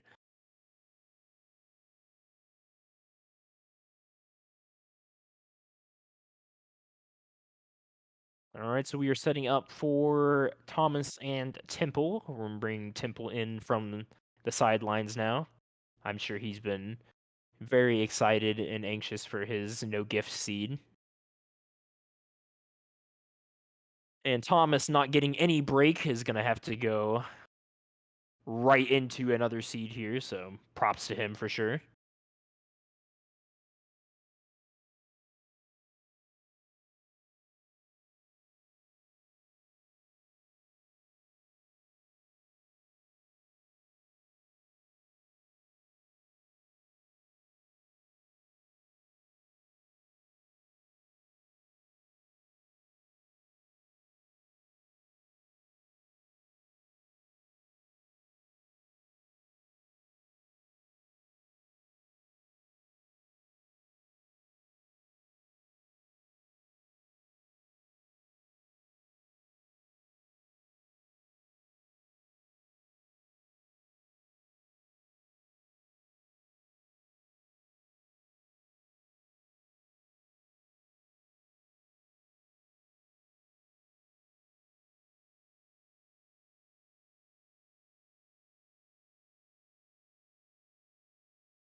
Welcome back, everybody, to Ancient Earthbound Super Series Ancient Cave Tournament 2022. We are here with the finals, plural? Could be plural. As far as we know, this will be the only match, but if the way the tournament is set up, it is a double elimination tournament. Temple has not lost yet, so if Temple loses this match, they will go to a match 2. If Temple does not lose, that'll be it. Yeah, and hi, I'm Attack Slag. I'll be commentating for this potential finale race. So I'm excited. I've been following this tournament throughout this year, and it's been really exciting. And I think this flag set is going to be crazy, and I'm really excited to see it. Yeah, it's gonna be great. This is going to be a very interesting flag set. I was kind of mentioning it beforehand if you're just now coming in, though, but it's going to be the no gift flag set. I want to update. Yeah, there you go. The no gift flag set. I can't talk. You just talked a bunch. It's okay. Yeah, I gotta recover. So essentially, how this is gonna work is normally how our ancient cave has been progressing is our runners would be going around to the different floors and looting chests and trying to get items that way, based on the certain number of floor they're on. So like they want to get to floor 9 and loot a floor 9 item out of there, you know. Right. Which is also a great way to make money in the beginning of a seed because you can just like get a lot of items because, you know, as a lot of everyone saw last seed, that you're not always guaranteed to get an ATM. So it's good to also get items to sell as well. Exactly. And so that's gonna be rough. It's going to be a little different. So that can still happen, but things are going to function a little differently with this flag set on. So basically, imagine a big gigantic printed list of every single item in the game and just disregard every single logic behind it. So no scaling whatsoever. So every single item, yeah, pretty much everything you know. Just forget all of that, and every single item in the game, print it out on a big list, randomize it, and then starting with number 1, if you run into a crow in ONET, like let's say we walk out of Nessa's house and we run into a crow and we beat it, that crow will drop whatever is in the slot number 1. So it could be a gutsy bat, it could be a cookie, it could be literally anything. And then it will, the next time you encounter something, so a crow, it will move to slot 2, and then it will give you that item, and so on and so forth. However, little stipulation is if you instant kill something, you forfeit that item, you do not get the item, you skip that item slot, so whatever that item could have been, you will just skip it and go to the next item. And if you red swirl, you will also not get the item. So green swirl, instant kills. Green swirls are still fine, but you have to actually get into the fight. We're off. We're off to the races. Yeah, definitely. And we are going. So. We'll get them synced up here. We'll see how this goes. Interesting. Yeah, so already we should see, and I was commenting it's going to completely change how they play the game, because already you'll see nobody goes for chests at all, because they're worthless. Yeah, there's nothing in them. Yeah, there actually is something in them. It's an insignificant item, and they're in every single one. In every single one. I've never even heard of this flag set, so this is all. Oh no, wait. I'm sorry. Let me reiterate. The vendors all have insignificant items. The chests, you're right, have nothing. Okay, yeah, that's what all right. Woo! All right. Yeah, I agree. This was one of the most well-designed flags I experienced when I was playing through the tournament. I definitely thought this one was really interesting. See what they get. I'm a big fan of anything that kind of just like turns the whole idea of Ancient Cave on its head like that. A magic tart from a crow. This is awesome. Yeah, and also like I know you were mentioning in the previous seed talking about playing the Ancient Cave to test your Earthbound like vanilla knowledge. It is a extreme test of that. I agree. It really is super fun to be like, oh, I remember that, but what do I do, and what does this room go to, and how do I get to there? And so yeah, I would definitely recommend this for people who haven't tried an Earthbound randomizer. Yeah, you never consider, because it's like take Tucson for instance. It's actually you have to approach it from a different angle when you're considering it from a ancient cave, because Tucson's like, okay, I recognize Tucson from vanilla, but like now I have Tucson, but which doors can you go into? Yeah, right. They all lead somewhere else. Or like, which does this house, is it gonna let me in or not? You know. Exactly. Yeah. So. Little things. All right, so Temple has stumbled upon Sanctuary 1 here already. I'm sorry, go ahead. Oh, I was just saying Lilliput steps. I was just. Yep, Lilliput. And to reiterate for those who are unaware of the basics of how Ancient Cave kind of works, the entirety of Earthbound is split up into different tiny rooms, so every single entrance door is randomized. So the entirety of Earthbound is cut up into one like giant caterpillar all the way up to, starting at Nessa's room, all the way up to Gaius, with different checkpoints being the floors. So floor 1 through 8 are separated by the sanctuary bosses, and floor 9 is Gygus. So right now, Temple is at the threshold between floor 1 and 2, with the sanctuary boss being in the way. Mm-hmm. Yeah, they had a question, and it was answered, but maybe you can expound upon it a little bit more. I think you already did, but the items are based on current floor or just number of enemies fought. It's just like you said, if there was a long list, like if you fought the 5th enemy in the seed, then you're gonna get whatever item is in that 5th slot, correct? No, it's actually not based. It's based on it just goes sequentially. It does not care what enemy you get. So you could literally skip up to a Starman and like fight a Starman, and it Get a would just cookie, yeah. it would just pull the 3rd item. It just Big depends league on. bat. It's just all sequential. Oh, we already have a 3-minute showtime. Woo! Let's go. I think that's like an attack slug curse or something. Every time I like comment on do commentary on a seed, they get like a 3-minute show. Yeah, no, which is interesting because it's not actually floor 1, funnily enough. So he made it all the way to floor 2 before he found showtime. It's showtime. Little Beetlejuice reference there. But yes, if your question, if the general question was on the scaling, the scaling is thrown all out the window. So you could find a heavy bazooka as like your very first item if that's what it was randomized to be.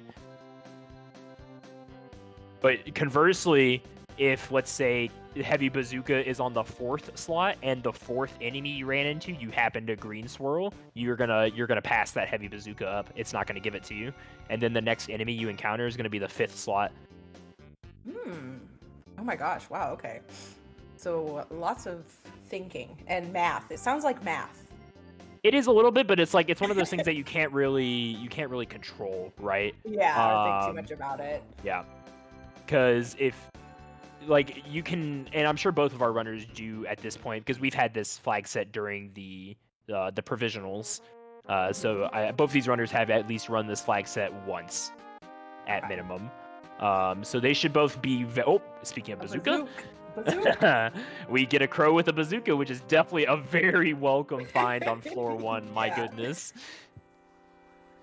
And Temple has the big league bat. I wonder if Thomas has that as well. Yeah, we should have kept. Oh, pencil eraser. Pencil eraser, yeah. It all depends. If they ever start getting the same items, we'll know they're back on together. But they have fought different amount of enemies at this point. And they're on different floors, right? Yes. But they should be seeing the same items, kind of. You know, like I said, if one of them skips an item, for instance, like let's say Thomas skipped the big league bat, for instance, Temple will have it while Thomas won't. So he'll never have it because that slot is just skipped. At least that one. I don't know if there could be like a second big league bat on a different slot somewhere. I don't know if it like I assume it repeats at some point, but I don't know. I don't know the deep down code at that point. The nitty gritty. Yeah, I'm just spewing out what I remember reading on the Discord. Well, I'm pretty glad much. you know about it because I was like, what? What is this? Oh, I just thought it was really interesting when I first learned about it. So it really is. Yeah, it really, really is. It's like some people are saying a really cool flag set to do. Definitely. And Thomas getting his taste of showtime right now too. So he's pretty much just a little bit behind Temple right now. So in this case, question, would you be fighting pretty much like everything you could because there are no gift boxes available? Or would you be kind of like playing in the same fashion of like, well, I'm just going to kind of go through as quick as I can? Oh, that depends, actually. So there's a little bit of strategy. I believe when I had this flag set in the weekly, I pretty much found a room that I could safely fight the things at over and over and over again. Not instant fighting, although I think at that time I didn't realize that instant fighting would not give you the item. I didn't learn that until afterwards. But you pretty much you want to find some. You either want to be getting items as you go through the floor, as you go through the cave, but you're gonna run into a situation where you might like outpace.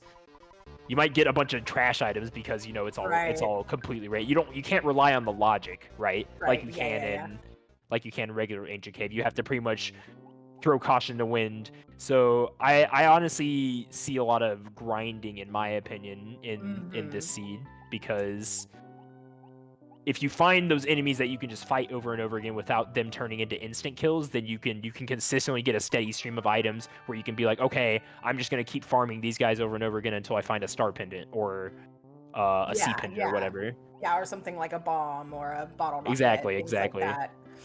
Those things, surprisingly, I mean, Thomas got lucky, found a bazooka. The indispensable items, like the bazookas, they come in way more handy here because, like, you know, you're only gonna get one bomb at a time, and then you might never see a bomb again after that. Yeah, which makes you once again play the seed completely different, because a lot of times in randomizers you'll find something and you'll stock up on them, right? Like whether it's super bombs or bottles of water or whatever, you know, like you're gonna get as many as you can at that time, so because you don't know when you're gonna see them again.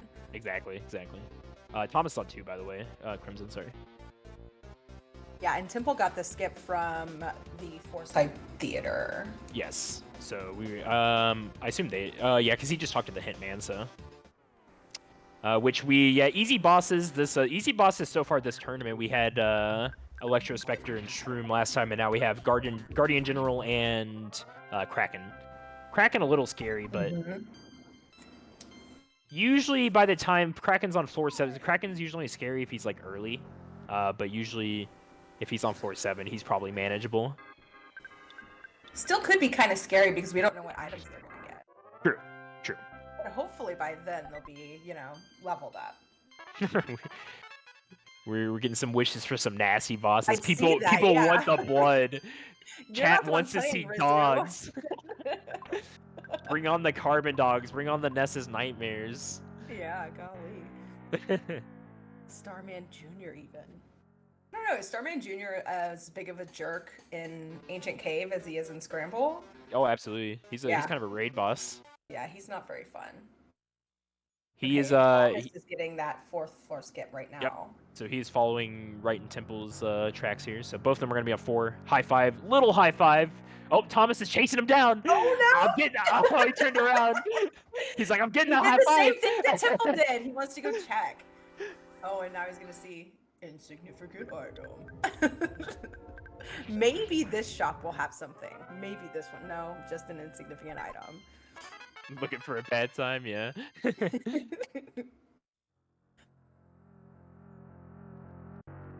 where it's going.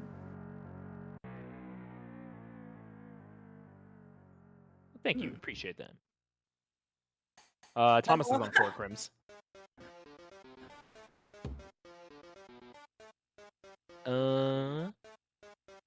Temple finds Mole Cave here. Yeah, and normally Mole Cave would be a really good find because there's so many gifts there, right? And entrances and things like that. But not this time. Not this time.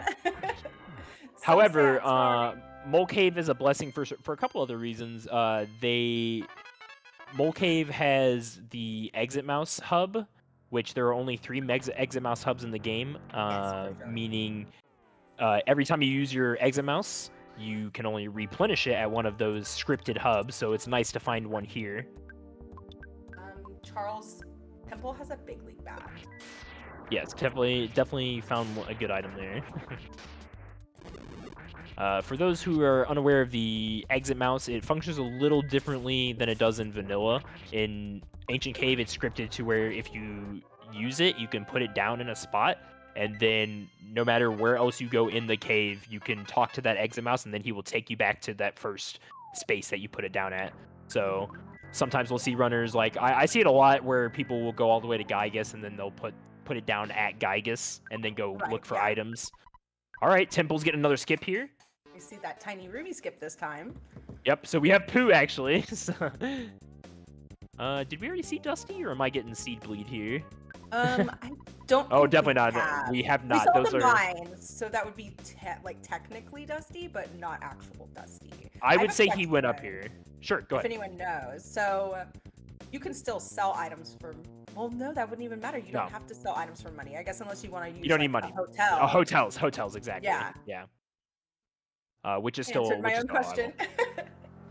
He skipped it. I think Crims is actually looking at the spoiler this time, so blessed to him. Oh my goodness. Because I'm not. It's kind of surprising because oh, he must have went back. I was gonna say I usually don't see zombies and ants on 8. I was gonna say, and then I was like, oh, he went backwards. Yes, you do need money for hotels and hospitals. Those are still a thing, so definitely don't want to forget about that. But you know, ATMs are still a thing as well. So Thomas fighting that floor 3 boss for he wants that experience. Yeah. This looks like a no. This is a Mondo mole. You can never tell with the filter. Right. Yeah, and the names. Yeah. I have not seen any bears. No bears.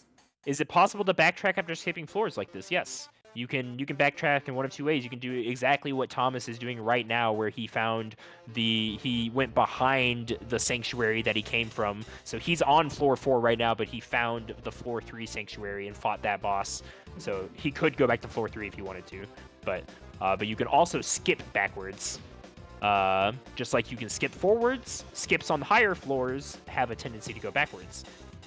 At least from a, it's all a directional viewpoint, I guess. You know, do you want to skip backwards? Then it goes backwards. Yeah, sometimes you do, sometimes you don't. Yeah. Like right now, Temple will probably go backwards. Yeah. Or he is on level 8. Yeah, Temple's probably mulling with the idea of like, Dusty Dunes is a little rough of a level 8 tile set because those enemies will be everywhere. Yeah.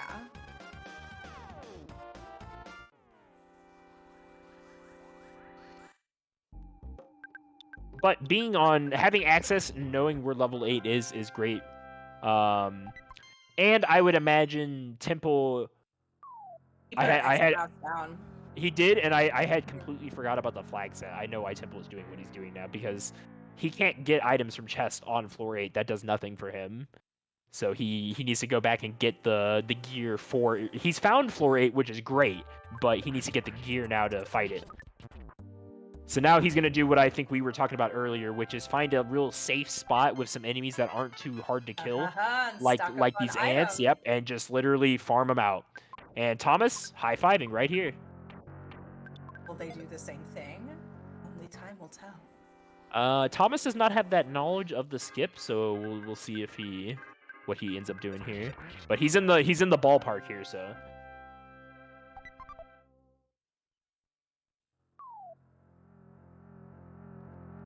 Oh, Chaz says you can tell from the background patterns the colors and distortions are changed, but the patterns remain the same. Oh, did not know that. So Temple's back on floor 4.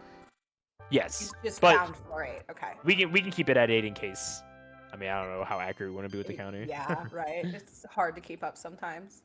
He knows at first where I was like, well, it says is. floor 8, but like he's really killing these enemies easily. So what's yeah, going on? Wait, that's a fair point. Right. Oh, that's true. Okay, good to know. Number 3, yeah. Yeah, I never thought about that. Even though that is really obvious when you do think about it. And also, I guess Mundamole has like that weird like goo coming off of his face. The elevated XP might be worth it, but can you consistently kill Starmen and Conductive Spirits right now at this gear level that you're at is the question. Because it might be faster to load up on star pendants and stuff here. So Thomas has also found the skip because he's also in Dusty Dunes here. So we'll see what he decides as his game plan moving forward.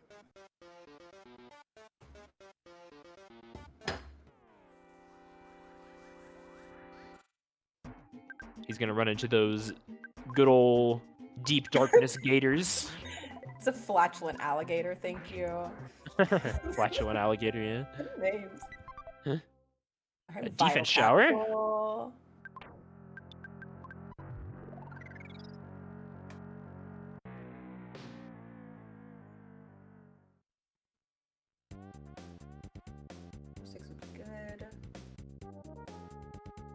Yeah, and Rizu, that's the whole thing with this flag set is that, like, you know, you can kind of just park and bark and, like, you know, figure out get some items and then see if you should move on. Yeah, farm up. Well, it really does make it's it is a strategy thing because you do have to decide. Do you invest the time farming out items, or do you try and kind of like gradually? Because you could also just get garbage items for Right. Yeah. like the next 50 items in line. You just don't know. That's why I usually try to just hedge my I take my losses and try to just farm it out, because I could be looking at 50 horrible items in a row. Right, and Temple just found the 7th floor exit Indeed. entrance. Sad because we don't get to hear the nice music. I know. The Metroid music. The one thing about commentary is you can't hear the music. What will Thomas do? Okay. Yeah, Thomas did the same thing. So Thomas and Temple kind of on the same path right now. Mm-hmm. They're gonna go check these other doors, I imagine. So both of them have decided we're gonna proceed on floor 8, and we're gonna see what we get here. These enemies are looking kind of nice for floor 8, I will say. Puny, I mean, yeah, kind of puny, huh? A Like- zip gun. And also with this flag set, I'm just like, it's just like blowing my mind in a way, honestly. Like, it kind of makes, like, even though they're the same seed, essentially, it makes them completely different. So it's not going to be like in a regular ancient cave where you're like, oh, is Temple going to get the heavy bazooka from that gift box? Is he going to check it? It's like, no, you don't know. Like, it You don't really know. is a gamble. Yeah, and to a degree, they do technically have the same item list, but oh wow, Thomas in a really bad spot, actually. It's the Guardian. Oh, those Guardian hieroglyphs are awful. Those in the Sentry He's robots. not gonna make it. Yep, Oh no. that's our first death. Oh, I'm no. pretty sure. Yeah, 20 minutes in. Yep. Oh, he's back at Ness's room, but he has a mouse. I hope he put it down.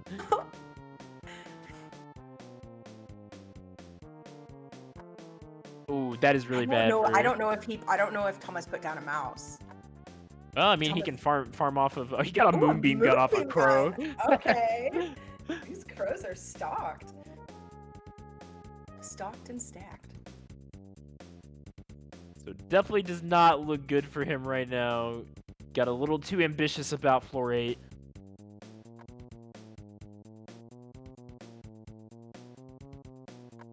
They do the same order of drop items. How did you explain that, Irving? Running can make a difference. I'm pretty sure. I'm pretty sure if you run, you will forfeit your item, the item slot there. Wolfman, so if you died and you haven't saved at a phone, then you're gonna go back to the very beginning. Yes, exactly. Yeah. Oh, look, the number 3 background. Yep. So this one we know. Although I think Temple is in actual Vol Cave right now, so he's fighting a scripted. Okay. Guardian Digger. Oh, he gets a T-Rex bat. T-Rex, but well, he has the big league. He has the Is big T-Rex league. better? I don't think it is. I don't It is think not. It is not. You're right. You're right. Fresh egg, you could use that for a skip, but they're on floor 8, so. This will also make skips difficult, but I mean, they kind of got lucky with getting so high in the, in the seed, so to speak, in the tower, the floors. Yeah, true. Already jumping up here. It's good if you already have the items, but I haven't seen anything that's like crazy, like substantial for Gygas yet. No, like good tier pendants. Pendants, right? Yeah. I think Temple did not get the bazooka, unless I just wasn't watching. Oh, he has found the sanctuary to floor 9. So this is Guardian General. He is debating. He's Yeah, gonna I would drop be his too. mouse and come back. Yeah. I'm not. He should know. I think both of them went to Scaraba, right? Yeah, I'm pretty sure both of them looked at the That Hitman. was So the, I think that was the Forsyth Theater skip. maybe he's like, I still want more items, but I know the enemies on floor 9 are gonna be a chore to get through. Even worse, right? Yeah, Yeah. just heinous. So Thomas just did something that I've seen a lot of AC racers do, and that is they set down a mouse right next to the return mouse replenishment area. That way, if you use it and wherever you go, you can just go right back and get another one while you're kind of exploring the floor. Yeah, it lets you kind of do like a little bit of a fan out maneuver on Mole Cave. So like if Mole Cave's on like floor 9 or floor 8 or something, you can check a bunch of different exits of Mole Cave in quick succession. Because if they're dead ends, you can just mouse back, grab a new mouse, go to the next place. All right, Temple's gonna try Guardian General here. Ooh. Thomas trying to get back to his spot that he was before.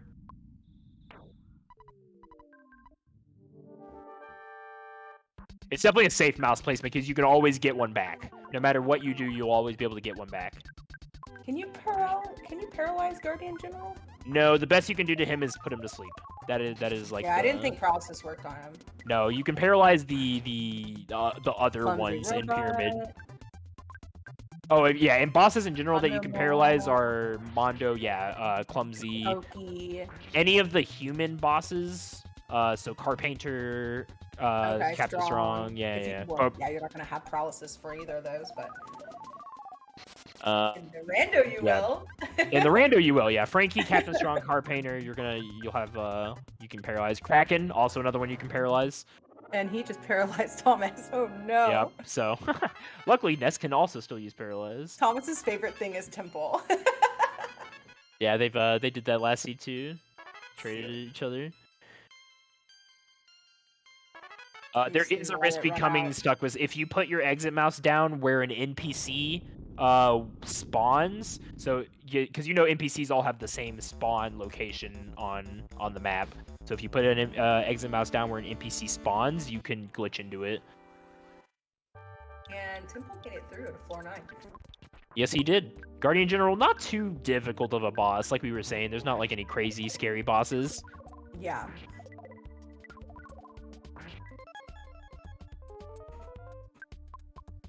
10% paralysis for Guardian General, so he is at least somewhat susceptible. 10% though. Before randomization, of course.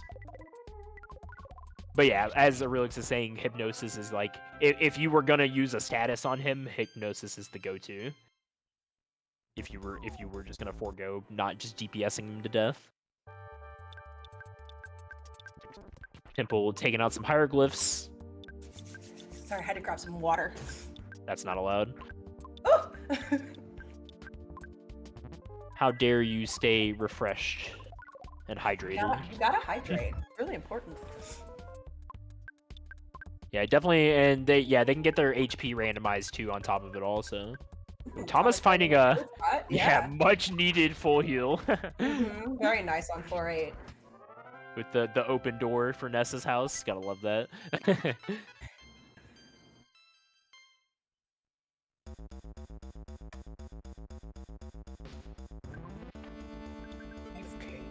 So we'll see what Temple's game plan is here. I believe, like we were saying earlier, he doesn't have any like game-changing pendants. At least I haven't seen one yet, but maybe I just haven't been looking.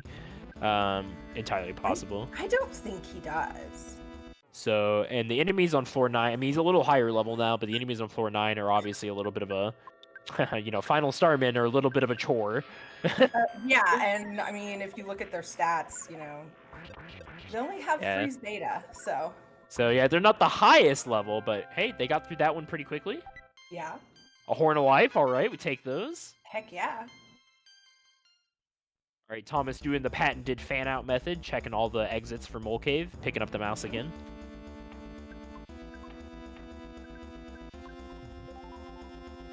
I'm surprised I haven't seen anyone open a chest out of muscle memory yet. I know I would have a few. Yeah, of them. Me too. There's some of those like those little monkey cave interim hallways that have like the chest. I'm like, I go in there and I see the chest. I'm like, oh, chest, and I instinctively just go for it. Also, like, I do, I play Scramble. That's another randomizer. And so anytime I start doing an ancient cave, I'll push R and I'll be like, no! And I just drop everything. Yeah, those are never fun. That is a nice thing they've added into ancient cave capabilities. Something that's not present in vanilla is the addition of the R menu drop. So in Ancient Cave, we definitely get a lot of items that are very, very much garbage tier items, and they're immediate throwaways. Yeah. So like low tier food items, low tier weapons, low tier armor, stuff like that, immediate throwaways. So instead of going into our menu and dropping them manually like you do in Just vanilla, saves time. you just press R, and it's really nice. Bloop. But you can only, there's a couple stipulations, you can only do it on the most recent thing. Gotta see- stand. yeah, that's some good defense. Silver. Anything to keep the kids alive while looking for items here for Temple, basically, is probably what he's thinking. Fighting for items, really. Yeah, he's kind of. I bet he's probably of the mindset. I'm gonna look for Gygas while I'm still looking for items at the same time. And the hope is that maybe by the time I find Gygas, I'll find like a star pendant or something. At least something, right? Yeah. Have we seen who has prey? I wasn't paying attention, but Yeah, me either. I will start looking for that. Maybe someone in chat has been paying attention. So Temple actually gonna go down. Maybe actually a smart move here because he can get some easier enemies to farm off of. Mm-hmm. And Onett has a lot of doors, That's true. but only 3 gift boxes. But that doesn't matter. Yeah, we don't care about that. Yeah, I was gonna say we don't care about that. Derp. That Goddess Band, definitely the best bracelet in the game. Very strong defense item, especially when you're just trying to keep your kids alive here. Yeah, not a crazy skip down, no. Thomas taking a... no, he did not take that skip.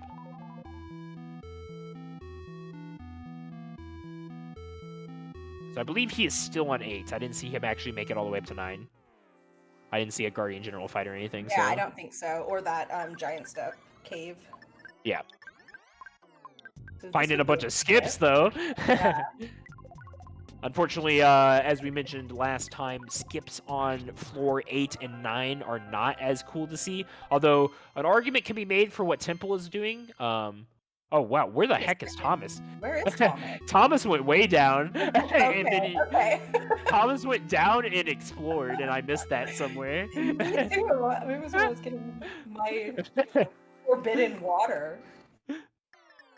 Oh, man. Well, I mean, both of them are still, yeah, he went exploring for sure, so.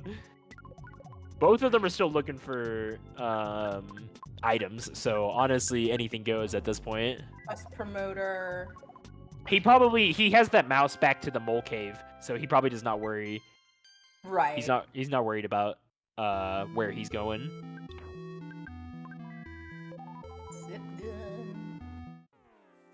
Yeah, definitely. That's a good point, Slamfax.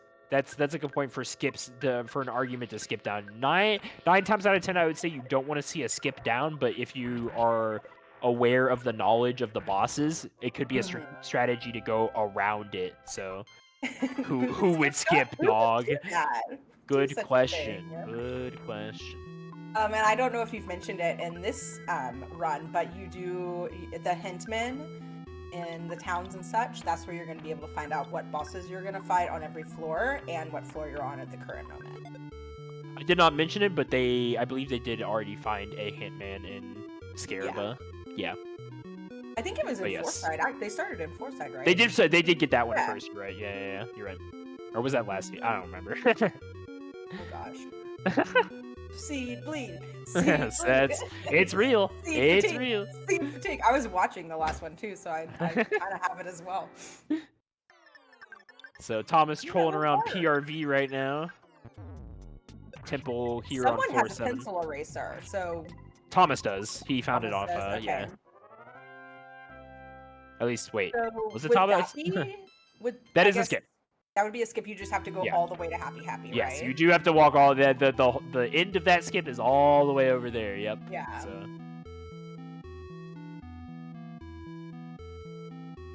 So maybe he's trying to like find a way up to 9 or something. I honestly don't know his game plan because like he's either trying to find items or he's trying to find another skip.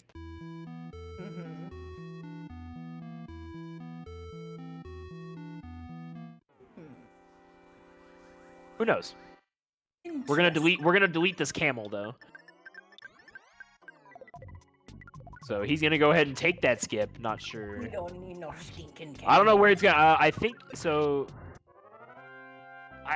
Did he go through the door when he went to the hieroglyph? So is he on like floor 5 and now he's gonna like he could skip up to I think 9. he did go through. He could technically go up to 9 here. It's on the table. Yeah.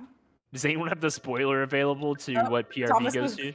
Was Thomas going for that gift Right, box or the forgetting how to gift- go through gift PRV? Maybe he's either that or despawn.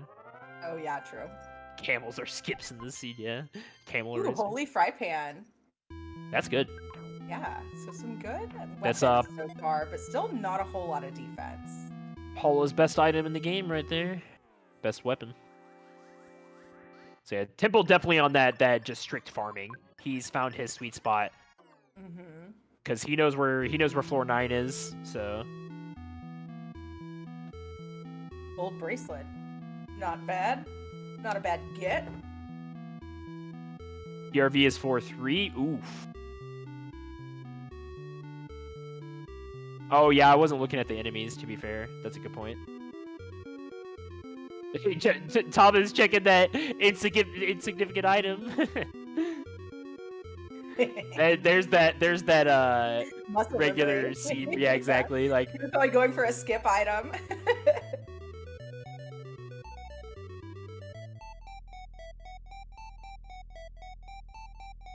selling some items here for some money. Just to have enough for those hotels. Did Temple Run interesting? Yeah, it is interesting. I don't know. I'm not sure. I'm not listening to Temple's thing, so. Oh, this is the Metroid one. Okay, cool.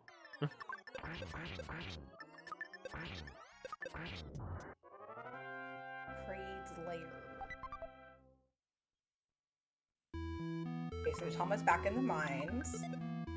Yep, so this will put him back on floor 8. He says he's done exploring, which is fair given that PRV was a dead end, essentially. Back to floor 3. Yeah.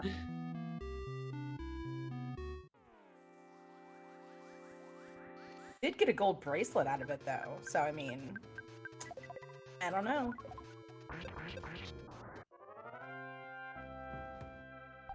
Bracelets are hit or miss. It's kind of, I mean, they're good defense, right? But like, they're, in my eyes, they're better as just selling, and money is not as important in this seed. Yeah. Early on, you want to see, you know, good bracelets before you get pendants and such. Yeah, early on bracelets are great, but like when you're in late game, you're pretty much just thinking about, okay, Gygus, and pendants or bracelets really aren't gonna do much for you on Gygus. They're gonna help you against Porky, but you're trying to paralyze him anyways. Right, yeah, of course.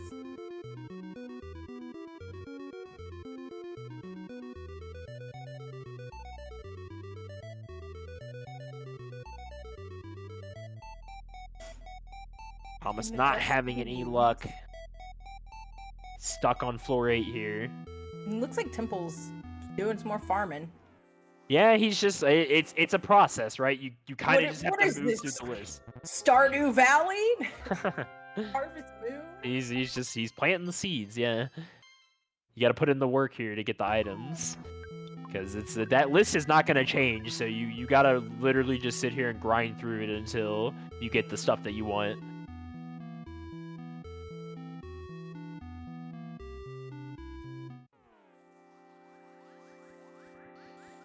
And I guess floor 9 is as good of a floor as any, you know. At least you're getting good experience from it. Definitely. There could be definitely worse floors. So, and it's good that he's found a pretty good spot. That's not like, this is not floor 9. This is floor 7. Let's crazy. It's the dang number messing us up again. Oh, gosh. Okay.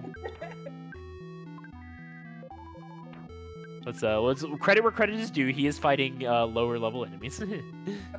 Oh boy, Thomas just got jumped by a bunch of molecules. Oh no, those molecules. Nah, they're easy. Yeah. Honestly, this is what he wants to see. If it were what Temple's seeing, that's a little rougher. Who's old lady? I don't know. Who is old lady?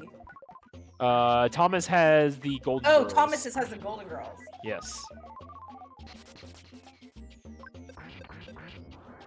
Big Golden Girls fan over here. Thank you for being a friend.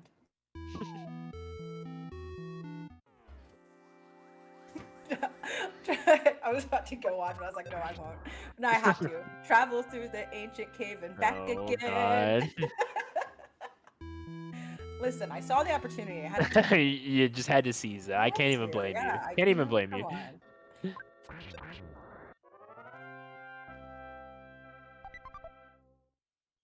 Nothing. Just getting absolute garbage. But that does not bode well for Thomas because Temple has already been through like way more of the list than Thomas has at this point. Mm-hmm.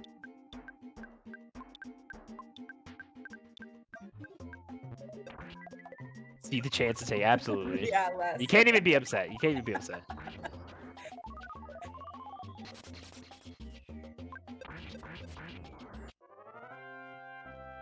And like, now the real question is, what exactly is Temple looking for? I would assume a pendant of some kind, but Maybe the question some is it healing like items, like one ones of pendant? life or cup of noodles, Two pendants? herbs, things like that. Yeah, exactly. So we'll see what his cutoff point for when he decides to finally go look for Gygus is. And that'll be interesting to see from both of our runners what they decide to what their limit is for farming.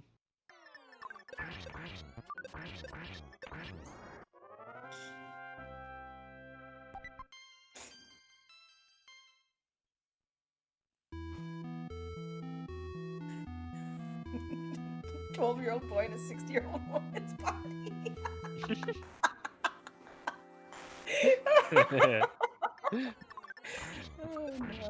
Oh, no. Only in ancient cave randomizer chats. Only in the Earthbound community, right?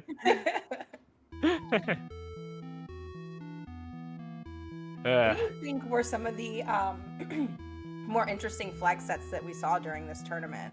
Good question. Well, this one for sure. I think that goes without besides saying. this one, yeah. The one, I don't know, they didn't bring it back for any of the actual tournament seeds. But it was like the very last weekly for the provisionals. They did one where every single chest was in its vanilla location. So even though every single room was randomized still, the sea pendant would be where the sea pendant is in Lost Underworld. You could never see a star pendant because those would only drop off of psychos, which I don't even think I don't think you could ever see a star pendant because I don't even think the enemy randomized items were set to being vanilla. So I'm pretty sure that was just never ever gonna happen. But that was an interesting one because I like ones like that completely you have to like change the way you play Ancient Cave. Yeah, you have to look for different things. Yeah, the one that I liked, or I don't know if I would have liked it if I played it, but was the one where it was like instant roll down meter. I see them talking about it in cool chat. too. Yeah, it's cool. Yeah, like you said, definitely not if you're the one playing it. I think everyone can attest to it, and I believe I remember watching. It was either a Relix or someone fighting Carbon Dog with that flag set on during this tournament. I think it was Charles and Ari. Yeah, I think yeah, that's what and that was like, oh my god, I'm glad I'm not you. Yeah. So you all liked instant HP. That I think that was the correct takeaway. But we all had fun. We all had fun, right? Ooh, Thomas got a star pendant. Okay. Nice get.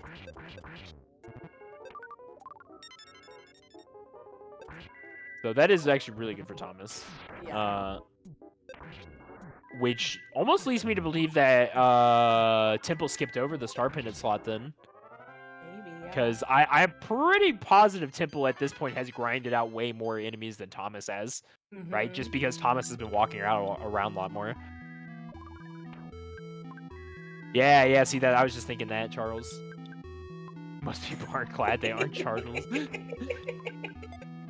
Just spitting facts in chat.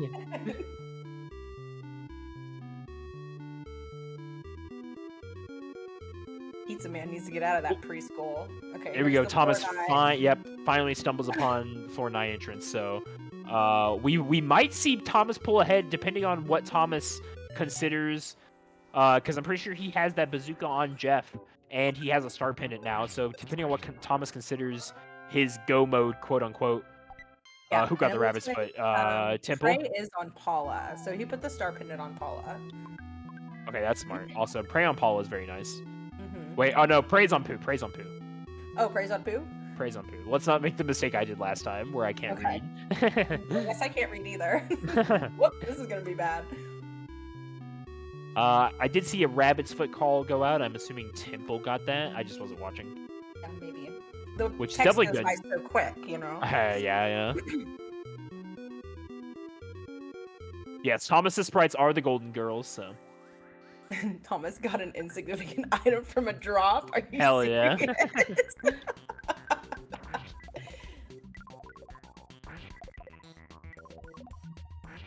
Yep, those are the golden girls.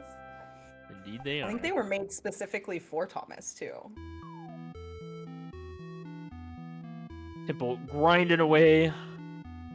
We'll see what So Thomas is on floor 9 proper. So No, if I would grind right here, I mean, wouldn't you maybe go down to the arcade where there's going to be sharks? It depends. Yeah, maybe there are different enemies down there that he wasn't. There might be a better spawn rate up here too. So, ooh, nice full heal for Thomas. As far as I remember, Temple when seems like he's going. Seems like he's making the call. Oh, Temple is Temple. Oh my gosh, are both of them going? All right, they're both on 9. So here we go. Nice quick green swirl for Thomas going in. And he's already one-shotting diamonds on floor 9. Whoops. Oh boy. Oh no, this is not what he wants to see. Oh, because you're not gonna get items, right? Yeah, you don't get items, so he's like, oh man. No. Well, you get experience, so.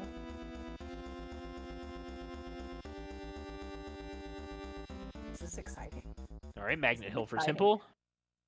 Yeah, this could come down to it. Thomas's stat line is really good, and I think Thomas has the better loadout potentially for. I'm But sorry, Temple also has a lot of. Final Girls versus Golden Fantasy. Yeah. My favorite Crossover? sequel. Yeah, crossover.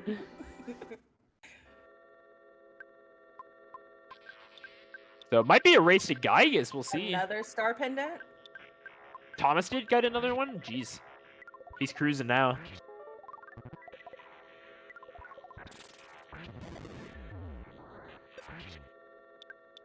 Thomas trying to take this one to a round 3, baby. Looks like it. You're gonna be in the doghouse, Krim.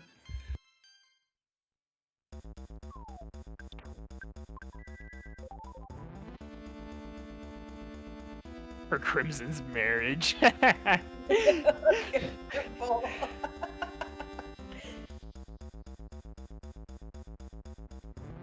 I do see the fervor of Thomas.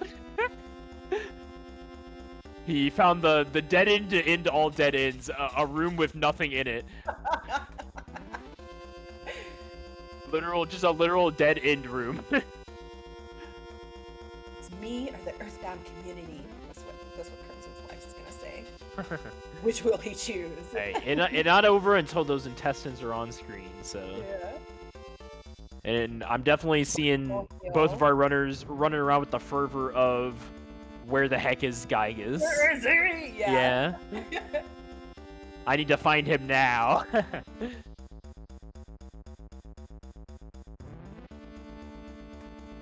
Be too many other places. Oh, the Temple getting that. the 2-inch teleport. Oh, okay. So, backtrack time.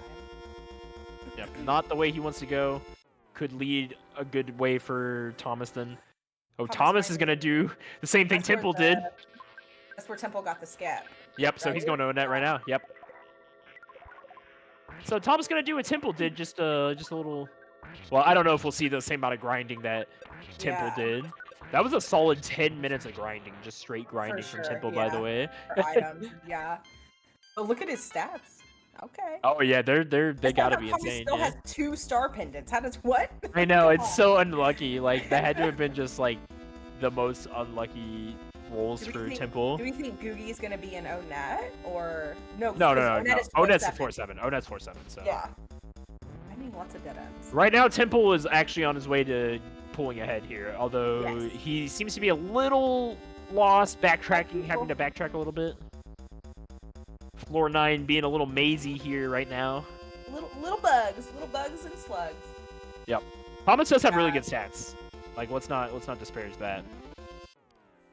I mean, Thomas has the better gear right now for sure. Like objectively, Yeah. 2-star pendants and bazooka. I don't know if Temple has that bazooka. I still haven't seen that. This has to be it, right? No. Nope, no, didn't. Good grief. Back to South Winters. Oh. We're all confused, Rizzy. Whee! Just sit Yeah, back this and one's relax. It's fine. We got this. Floor 9's fairly long, we believe. All right, we could be here for a while. Let's see. So he's gone through Winters. He's gone through Winters. I believe the South Side Winters is gonna have to be other Summer's checks. Hotel. Yeah, which ones has he not done? Skip. It was probably way back in the beginning where it diverges. Yeah, if I had to guess, there was a Winters dormitory room, I believe, that has like 4 doors.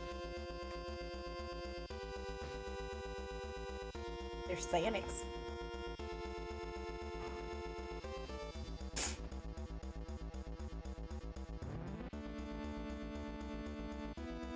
Panic.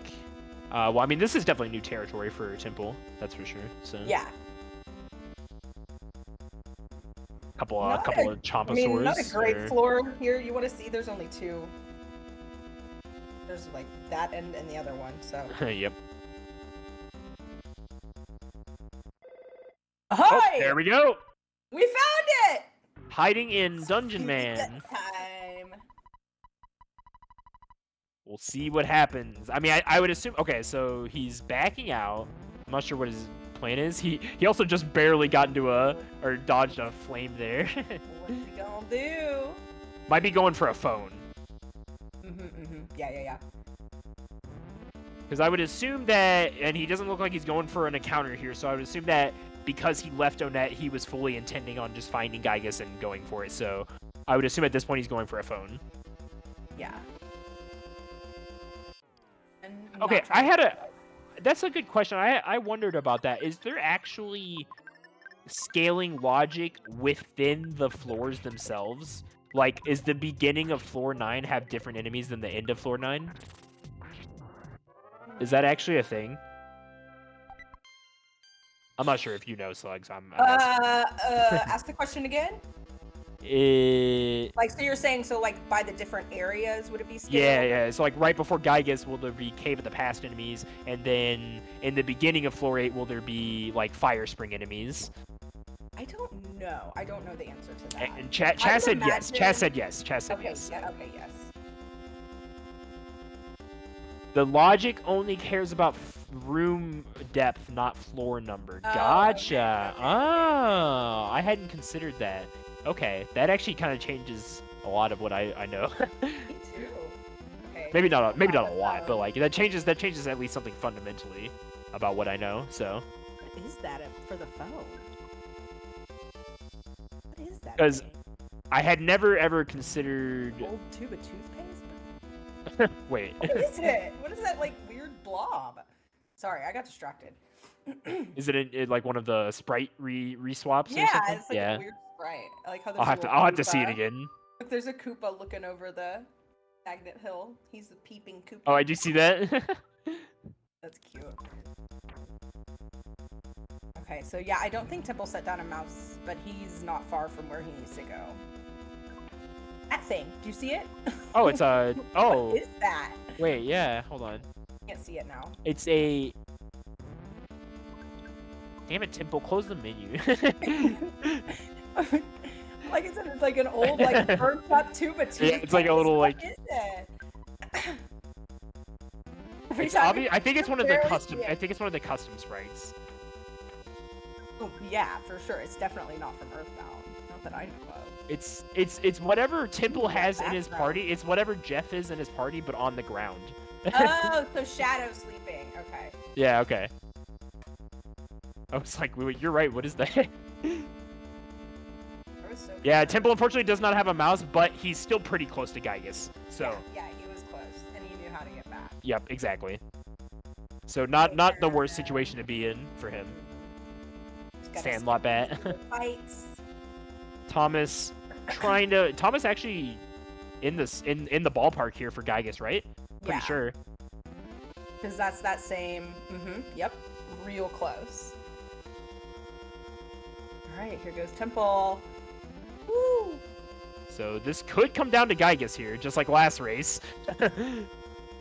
Yes. Yeah, the cash register was a Ramboob. Or no, wait, the ATM, yeah.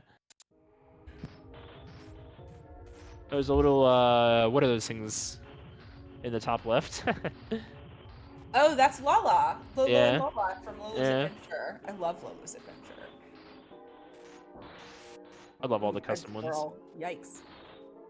Yeah, the custom sprites make this so fun. Agreed. All right, let's see what Giygas has to offer. He could be resistance to freeze. Yeah, do we know if Temple ever found any pendants? I don't know. I don't think so. He might have just said screw it and went for it. We're, So. we're going. We're going. It is possible to do it, just very scary. So, Mm-hmm. opening up with a beta, you definitely don't want to see that. Ouch. But got the shield. Yeah, managed to heal Paula, so And heal, yeah. And might- he got the first off numb, so that's Yep. nice. definitely good. So probably we'll see Pooh go down here. I don't know if he'll be able to get off enough heals off to get Pooh in time, but that's why we have revives. Yep. It is a little unfortunate to have. I didn't see how much damage that did. About. There's one horn of life. I'd probably save it. Yeah, the rough thing about a kid dying on phase 1 of... Yeah, he does not have any pendants, I don't believe. The rough thing about a kid dying on phase 1 of Giygas is that they don't get the shield if you bring them back to life. Right, yeah. Good point.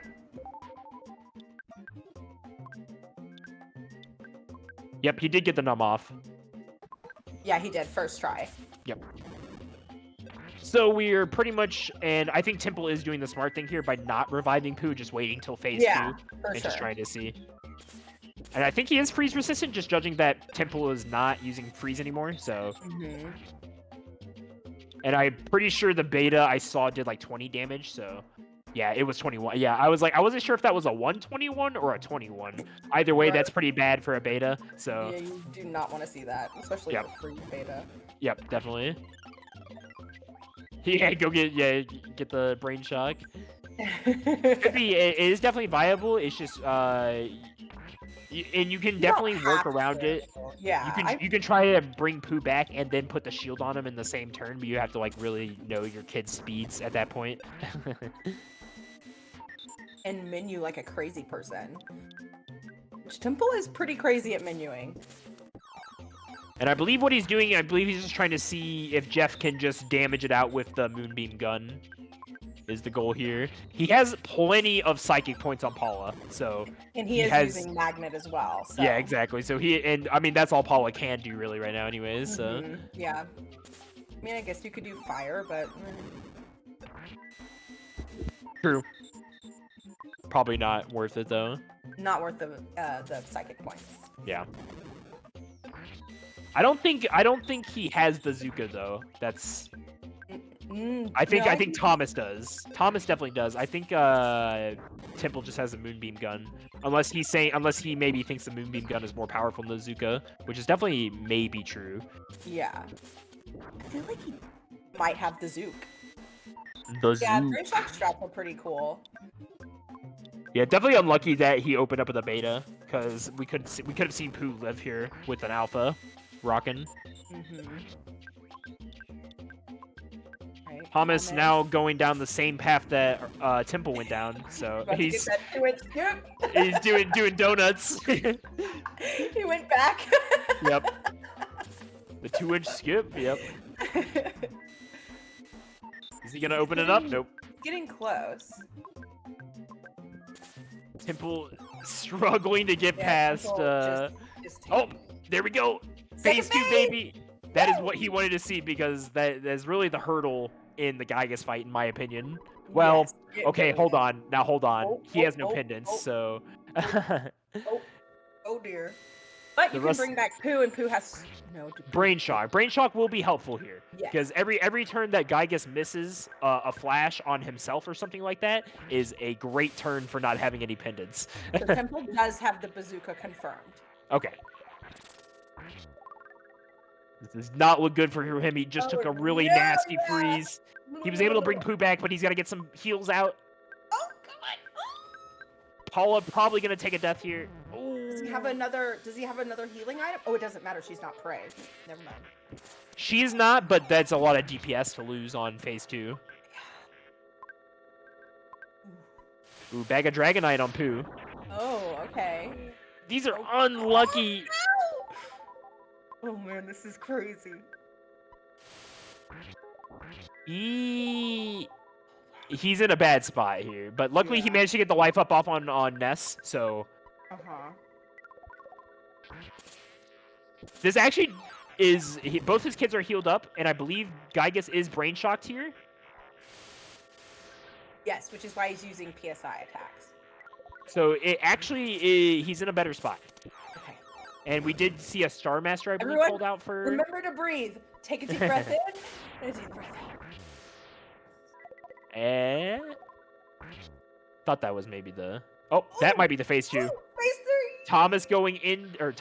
Temple going into phase 3. I know Thomas and Temple. Blah, blah, blah, blah. Yeah, I know. The tease. And so Thomas is in Winters now and has to figure out how to get to Gygas. Yeah, so he's actually walking away from Gygas, I believe, because Gygas is around the bottom side. Yeah.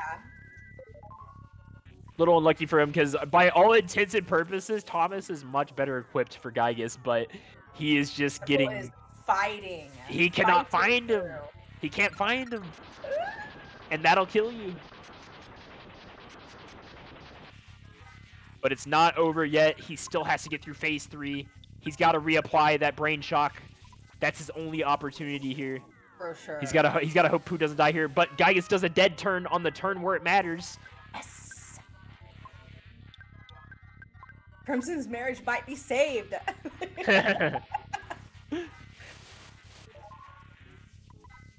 We are really just putting all faith in brain shock right now. This is a 100% faith on brain shock. Luckily, we do have Ness alive still, so. And plenty of psychic points for healing. Keep buffering. Yeah, exactly. You can keep buffering heals on Pooh, so. It looks good for Temple, but one flash could one-shot Pooh. That is on the table. I won't commentator's curse, but it's entirely possible. I'm just being real. I gotta be impartial to both runners. Okay, for sure. I'm just excited. Sorry. Thomas's only chance here is a death here from Temple anyways, so.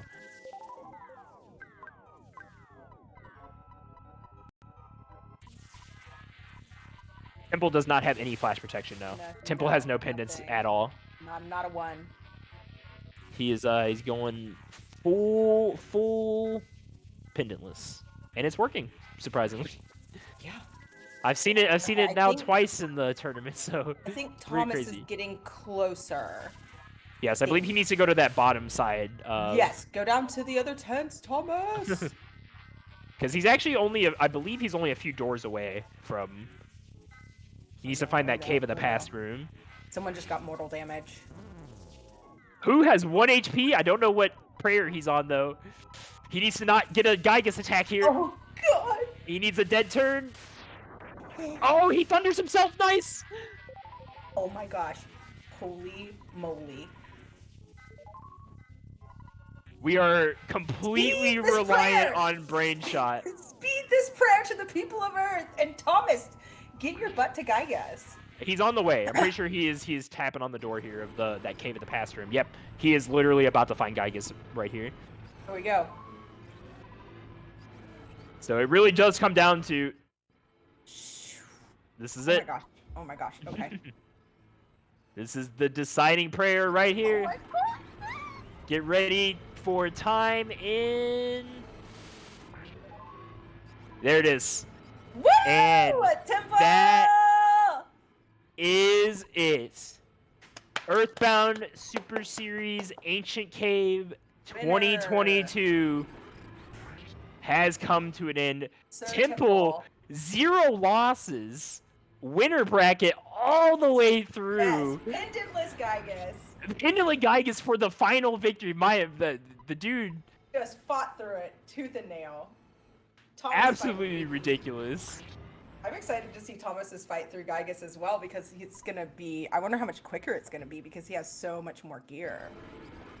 That's true. He won't have to struggle nearly as much, but he does have to fight the freeze resistance. That is something. Oh. GG. Welcome, Chaz. Hey everyone. Hi. On the commentary, and congratulations to both Temple and Thomas and Ari. What a great Yeah, night. and everyone who's been racing. Oh my yeah. The great races just in general. That was so so close. Exciting. And thank you for Hey, everyone, Error being from the here as dev. well. Yeah, thank you for Ari? developing. You're the one who made this all happen, Chaz, so we do appreciate it.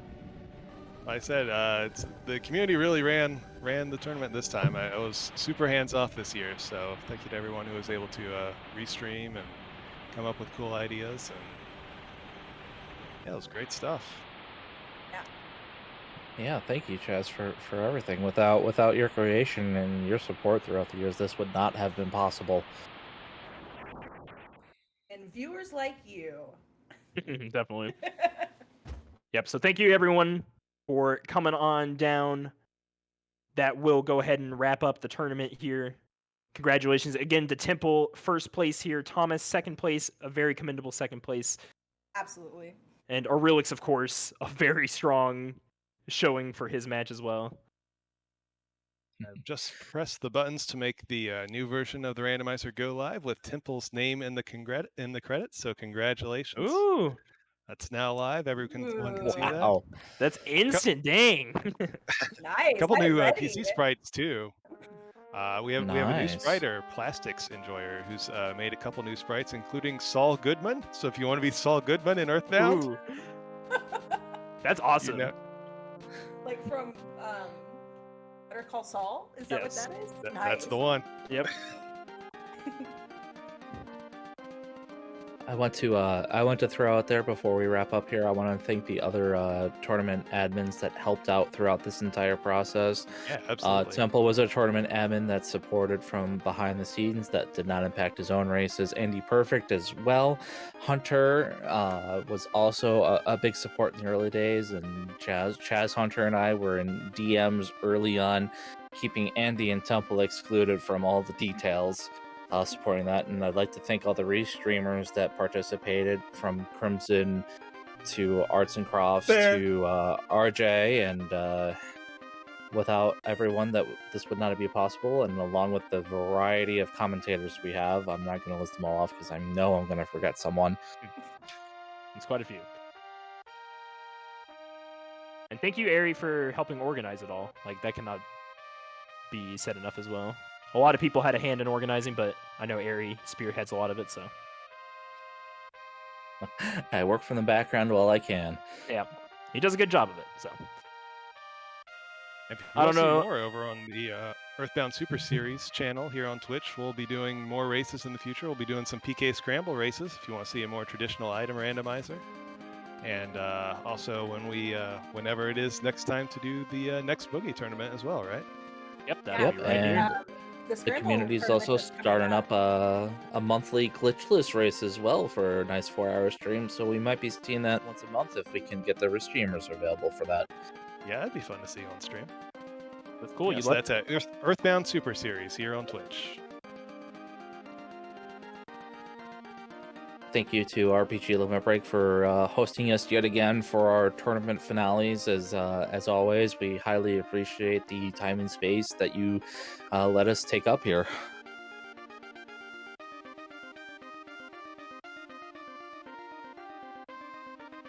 with that, Chaz, Attack Slug, Irving, do you have any final words? I I'm do. good. Thank you, everyone. So you mentioned the PK Scramble tournament that's coming up. Is going to be a 2v2, so it's basically a sidekick scramble. So 2 players will be playing the same seed and basically communicating together. So it's going to be really fun. So definitely check that out as well.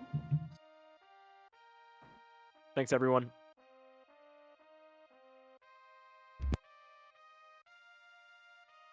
All right. With that, thank you, everyone, and we hope to see you around next time. Stay tuned to what's coming up on RPG Limit Break's calendar. I do have that open tomorrow.